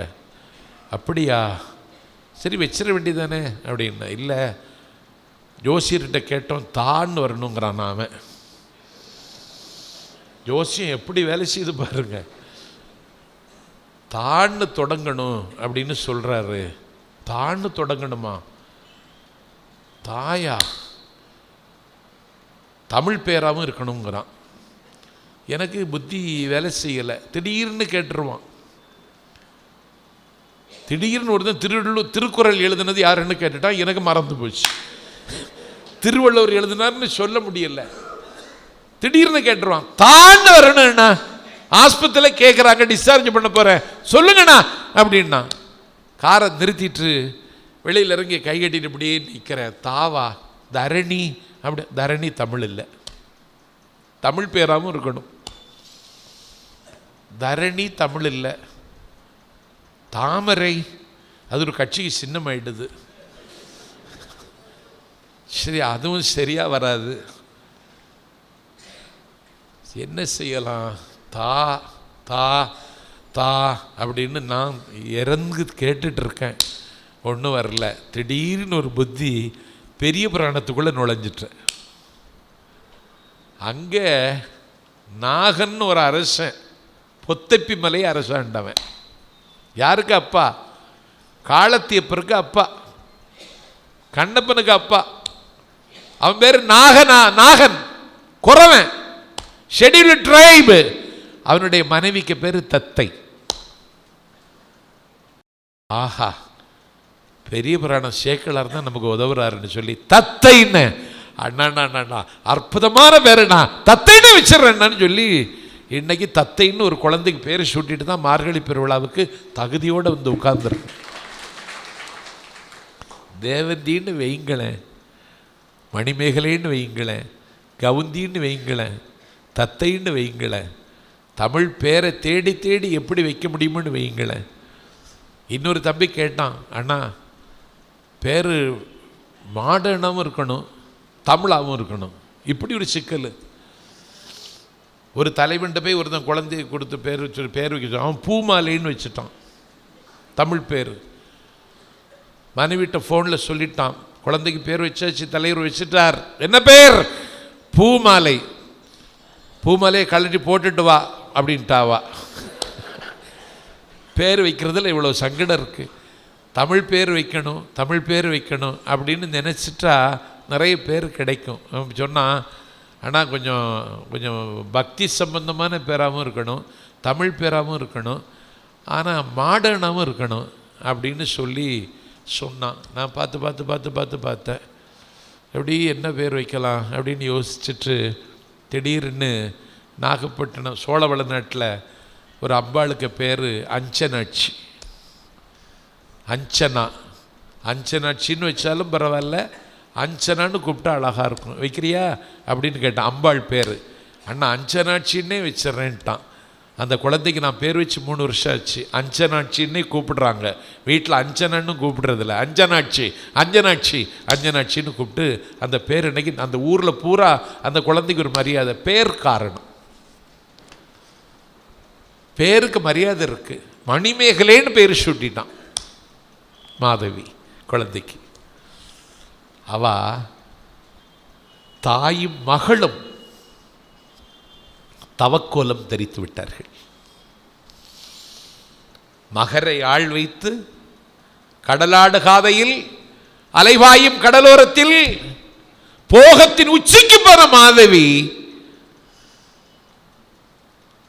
எல்லாவற்றையும் உதறி எறிந்து விட்டு பாம்பு சட்டை உரிக்கிறது மாதிரி உரிச்சு போட்டுட்டு தாயும் மகளும் தவக்கோலம் தரித்து கல்லறைக்கு போகிற கடைசி நிமிடம் வரைக்கும்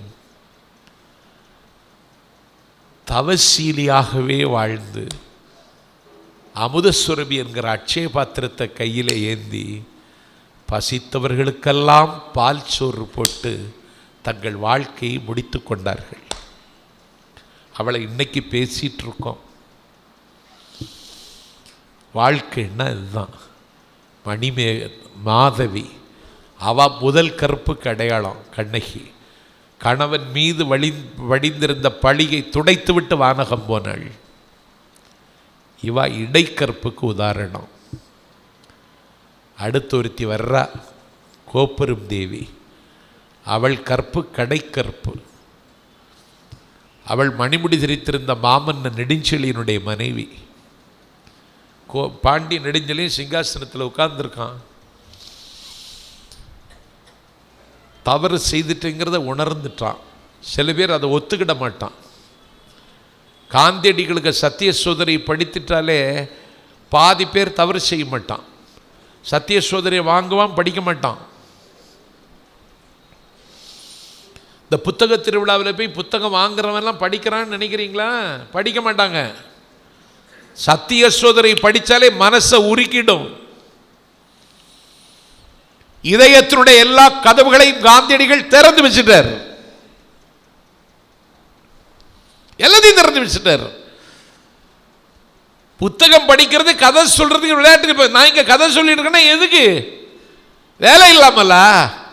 அன்னி பெசன்ட் அம்மையார் இந்தியாவில் விடுதலைக்கார போராட்டத்தில் அவள் தன்னை வருத்தி கொண்டு ஒரு வாழ்க்கை நடத்தி இந்தியா விடுதலை பெற்றதற்கு பிறகு அன்னி பெசன்ட் அம்மையார் அயர்லாந்துக்கு போயிட்டாங்க. அயர்லாந்துக்கு போனால அயர்லாந்துல கேட்டாங்க, இந்தியாவின் அதிசயம் என்ன? நான் தாய்மார்களுக்கு சொல்லுகிறேன், குழந்தைய கையில் பிடிச்சுக்கிடுங்க, கதைகளை சொல்லி கொடுத்துக்கிட்டே இருங்க. மரங்களின் பெயரை சொல்லிக் கொடுங்கள், மலர்களின் நிறங்களை சொல்லிக் கொடுங்கள். பள்ளிக்கூடத்தில் மெட்ரிக் ஸ்கூலில் ஒரு மிஸ்ஸு சொல்லிக் கொடுக்கறதை விட நீங்கள் சொல்லிக் கொடுப்பதான் குழந்தைக்கு நிற்கும். காந்தியடிகள் அப்படி தான் தயாரானார். இன்னைக்கு விவேகானந்தருடைய 150வது ஜெயந்தி முடிவுக்கு வருகிற நாள். தன்னலமின்மையும் தூய்மையும் உடைய இளைஞர்களை எனக்கு கொடுங்கள், இந்த உலகத்தை தலைகளாக மாற்றி காட்டுகிறேன் என்று சொன்னார். அவனை தயார் செய்தது ஒரு தாய். 2 ஆஸ்கார் விருது பெற்ற ஏஆர் ரகுமானை உருவாக்கியது அவனுடைய தாய். விருதுகளாக வாங்கி குவித்து உலகத்தை வியக்க வைத்த தம்பி ஆனந்த் செஸ்ஸில் வெற்றி விருதும் பெறுவதற்கு அவரோடு போட்டியிட்டது அவனுடைய தாய். சிவாஜிக்கு அம்மா சதுரங்க விளையாடிட்டு இருந்தாங்க. தாயும் மகளும் விளையாடிட்டு இருக்காங்க. விளையாட கூப்பிடுறா, வாடா வாடா சதுரங்க விளையாடுன்னு மகனை கூப்பிடுறா ஜிஜி பாய். இவன் முடியாதுங்கிறான். முடியாது, டயர்டாக இருக்கு அப்படின்னா.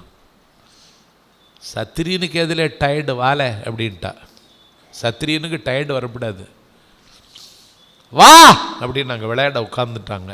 தாயும் மகளும் விளையாடி கொண்டிருக்காங்க. கேட்குறா ஒரு கண்டிஷன், ஒரு நிபந்தனை. என்னன்னு கேட்டான்.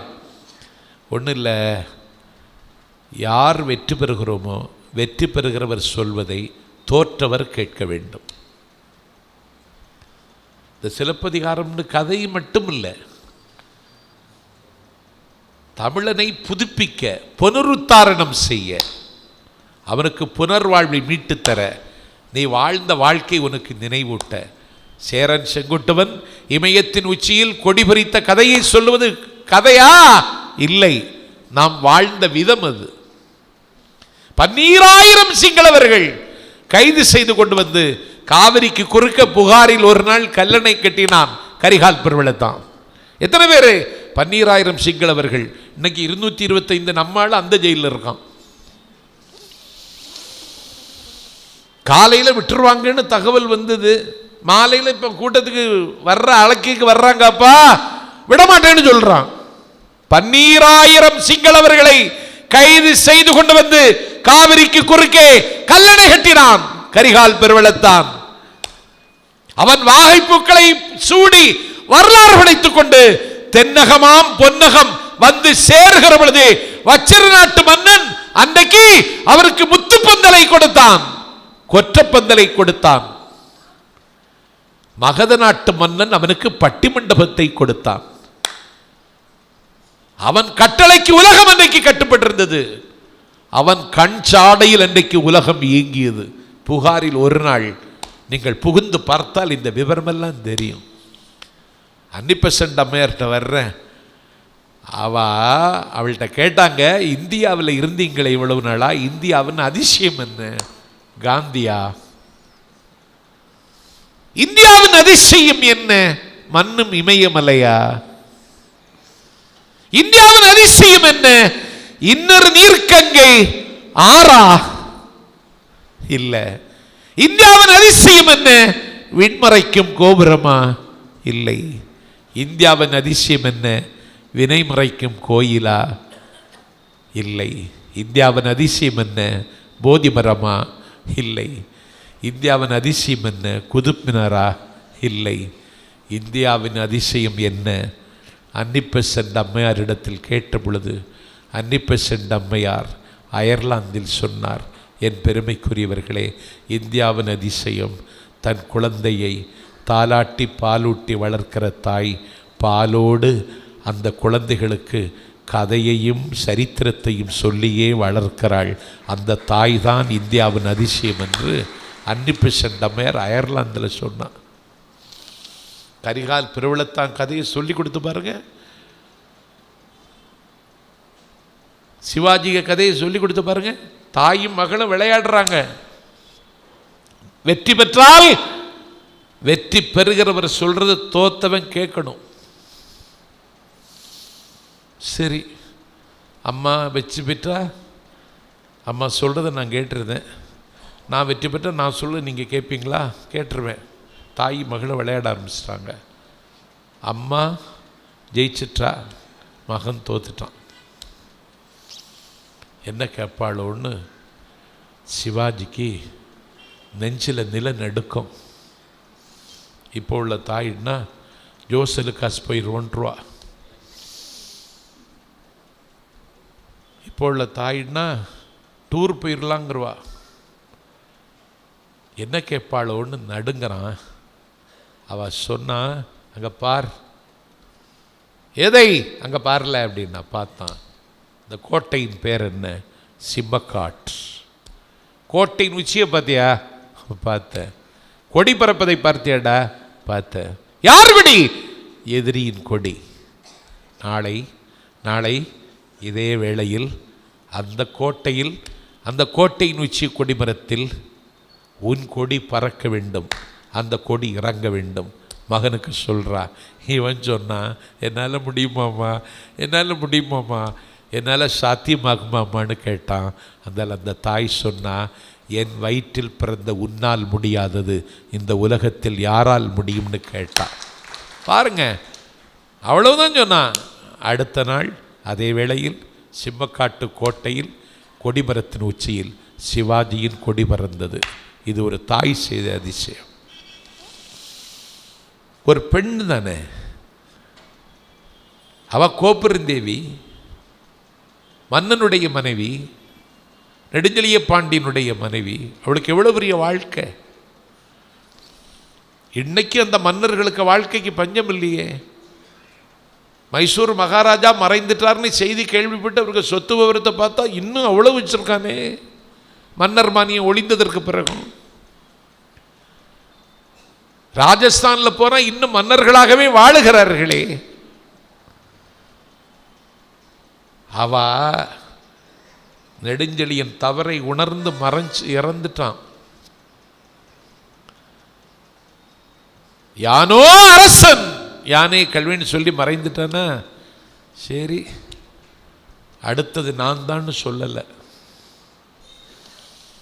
அவ சொன்னா, கணவனை இழந்தோர்க்கு காட்டுவது இல் என்று சொல்லி அவளும் வாழ்க்கையை முடித்து கொண்டாள். இது கடைக்கருப்பு.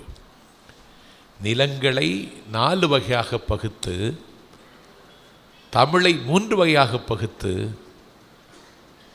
வாழ்க்கையை வகுத்து தந்த தமிழ் 3ஆக பகுத்து, கற்பை கூட 3ஆக பகுத்தார்கள். அப்படி ஒரு மணிமேகலையும் அப்படி ஒரு கண்ணகியும் புகாரில் வாழ்ந்தார்கள். இன்றைக்கு நான் போகிறேன், அந்த பூம்புகார் புதையுண்டு கிடக்கிறது. கண்ணகியை பாராட்டும் சொன்னான் கோவலை. என்ன சொன்னான் தெரியுமா? அன்னம் உன்னுடைய நடைக்கு பயந்து ஓடிவிட்டதுன்னா. கண்ணகி நடக்குமா அன்னம் தோத்துருமா? கண்ணகி உன்னுடைய சாயல் இருக்கே, உன் சாயலை கண்டு வெட்கி நாணி மயில் சோலைக்குள் புகுந்து விட்டதுன்னா. கண்ணகி கண்ணகி உன் கையில் ஒரு கிளி இருக்கு. எதுக்கு இருக்கு தெரியுமா? யாழும் குழலும் மயக்குகின்ற மொழி உன் வாயில் இருந்து வருகிற மொழி. அந்த மொழியை கற்றுக்கொள்வதற்காக உன் கையில் அந்த கிளி உட்கார்ந்திருக்கிறதுன்னு கண்ணகிய புகாரில் ஒரு நாள் அவன் பாராட்டுகிறான். அப்படி வாழ்ந்தாங்க. வாழ்க்கைங்கிறது இதுதான். கண்ணகி எதுக்கு கவலைப்படலை. மாதவி எதையும் ஒரு பொருட்டாக நினைக்கல. இவ்வளவு பெரிய சவால்களையும் சந்திக்கிற ஒரு துணிச்சலை காலம் கோவலனுக்கு கொடுத்ததென்றால் கவுந்தியடிகள் ஒரு கதவு திறந்து வைத்தார். நானாக இருக்க வேண்டும் என்றால் என்னை யாராவது ஒரு ஆள் ஆற்றுப்படுத்த வேண்டும். நீங்கள் ஒரு நாள் ஒருவரை ஆற்றுப்படுத்துகிற கடமைக்கு உங்களை நீங்கள் அர்ப்பணித்துக் கொள்ள வேண்டும். வழி தெரியாமல், திசை தெரியாமல் இன்றைக்கு பொறியற்ற விலங்குகளாக இருக்கிற மனிதர்களுக்கு வழிகாட்டிகள் தேவைப்படுகிறார்கள். கைடு அண்ட் பிலாசபர் நம் ஒவ்வொருவருக்கும் வேண்டும். அவர்கள் யார் அடையாளம் கண்டுகொள்வோம். நீங்கள் ஒரு பிலாசபராக, கைடாக இருப்பதற்கு தகுதி உள்ளவர்களாக உருமாற்றிக் கொள்வதற்கும் சிலப்பதிகாரம் நமக்கு சொல்லித் தருகிறது. அந்த புகார் இன்றைக்கு புதை உண்டு போய்விட்டது. புகார் இல்லை. வேக விதியில் ஏடுகளெல்லாம் காணாமல் போய்விட்டது. அன்னைக்கு கண்ணகியை பாராட்டும் பொழுது அவன் சொன்னானே அன்னம், இன்னைக்கு இல்லை. தண்ணீரையும் பாலையும் சேர்த்து வைத்தால் தண்ணீரை தனியாகவும் பாலை தனியாகவும் பிரித்தெடுக்கிற அன்னம் இன்றைக்கு இல்லை. பேசுகிற கிளி இன்றைக்கு இல்லை. மோப்ப குலையும் அனிச்சம் முகம் திரிந்து நோக்க குலையும் இருந்துன்னு சொன்னான். முகத்தில் எடுத்து நுகர்ந்துட்டா போதும், வாடிடும், முகம் வாடிடும். வீட்டில் போய் நிற்கிறேன், அந்த வீட்டு அம்மா என்ன பார்த்துட்டு இவன் எதுக்கு வந்தான் அப்படின்னு சொல்லிட்டான்னு வச்சுக்கிடுங்க, வாடிடும்.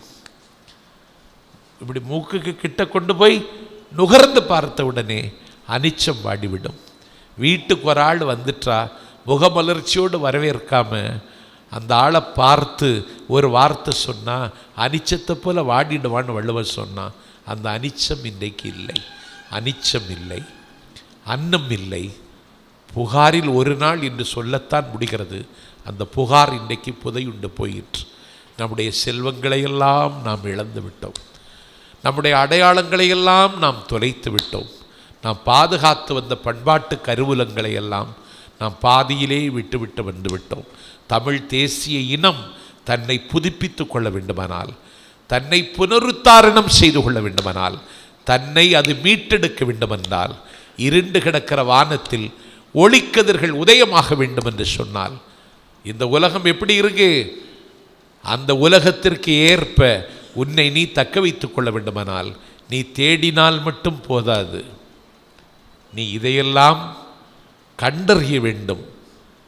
நீ கண்டறிந்தால் மட்டும் போதாது, இதை கைக்கொள்வதற்கு இந்த மண்ணில் என்ன வழி இருக்கிறது என்று யோசிக்க வேண்டும். இதை புகார் நமக்கு சொல்லித் தருகிறது. அந்த புகார் அப்படி இருந்தது. அது இன்றைக்கு புதையுண்டு போயிற்று. இனி ஒரு புகார் எழுந்திருக்குமா? ஒரு புகாரை போல் ஒரு நகரம் இந்த பூமியில் இனிமேல் உருவாகுமா? நினைத்து நினைத்து பார்த்தால் ஏக்கமும் கவலையும் மிஞ்சுகிறது. இளைய வயதில் தன்னுடைய வாழ்க்கையை கண்மூடி கண் திறப்பதற்குள் உதறி எறிந்துவிட்டு வானகம் போன கண்ணகியை பார்த்துவிட்டு அவள் கதையை சொல்வதற்காக நாட்டுதும் யாம் ஒரு பாட்டுடை செயல் ஒன்று 3 குறிக்கோளை முன்வைத்து அவன் எழுதிய கவிதையில் முதல் காண்டம் புகார் காண்டம். இப்போ காண்டத்துக்கே வேறு அர்த்தம் சொல்லிடுவான். காண்டம் புகார் காண்டம். புகார் காண்டத்தில் புகாரை அவர் இப்படி சித்தரிக்கிறான். இப்படி வீதிகள் இருந்தன, இப்படி மாளிகைகள் இருந்தன, இப்படி வாழ்க்கைகள் இருந்தது, இப்படி 5 சதுக்கங்கள் இருந்தன, இப்படியெல்லாம் ஒரு நாகரிகம் உள்ள நனித்தக்க வாழ்க்கை வாழ்ந்த ஒரு வரலாற்று பெருமைக்குரிய இனம் தமிழ் தேசிய இனம் என்பதை இளங்கோவடிகள் புகாரில் ஒரு நாளில் பதிவு செய்கிறார். காது குளிர கேட்டு எளியவன் பேச்சை ஒரு பொருட்டாக மதித்து உட்கார்ந்த உங்கள் கால் மலரில் என் கண்மலரை வைத்து வணங்கி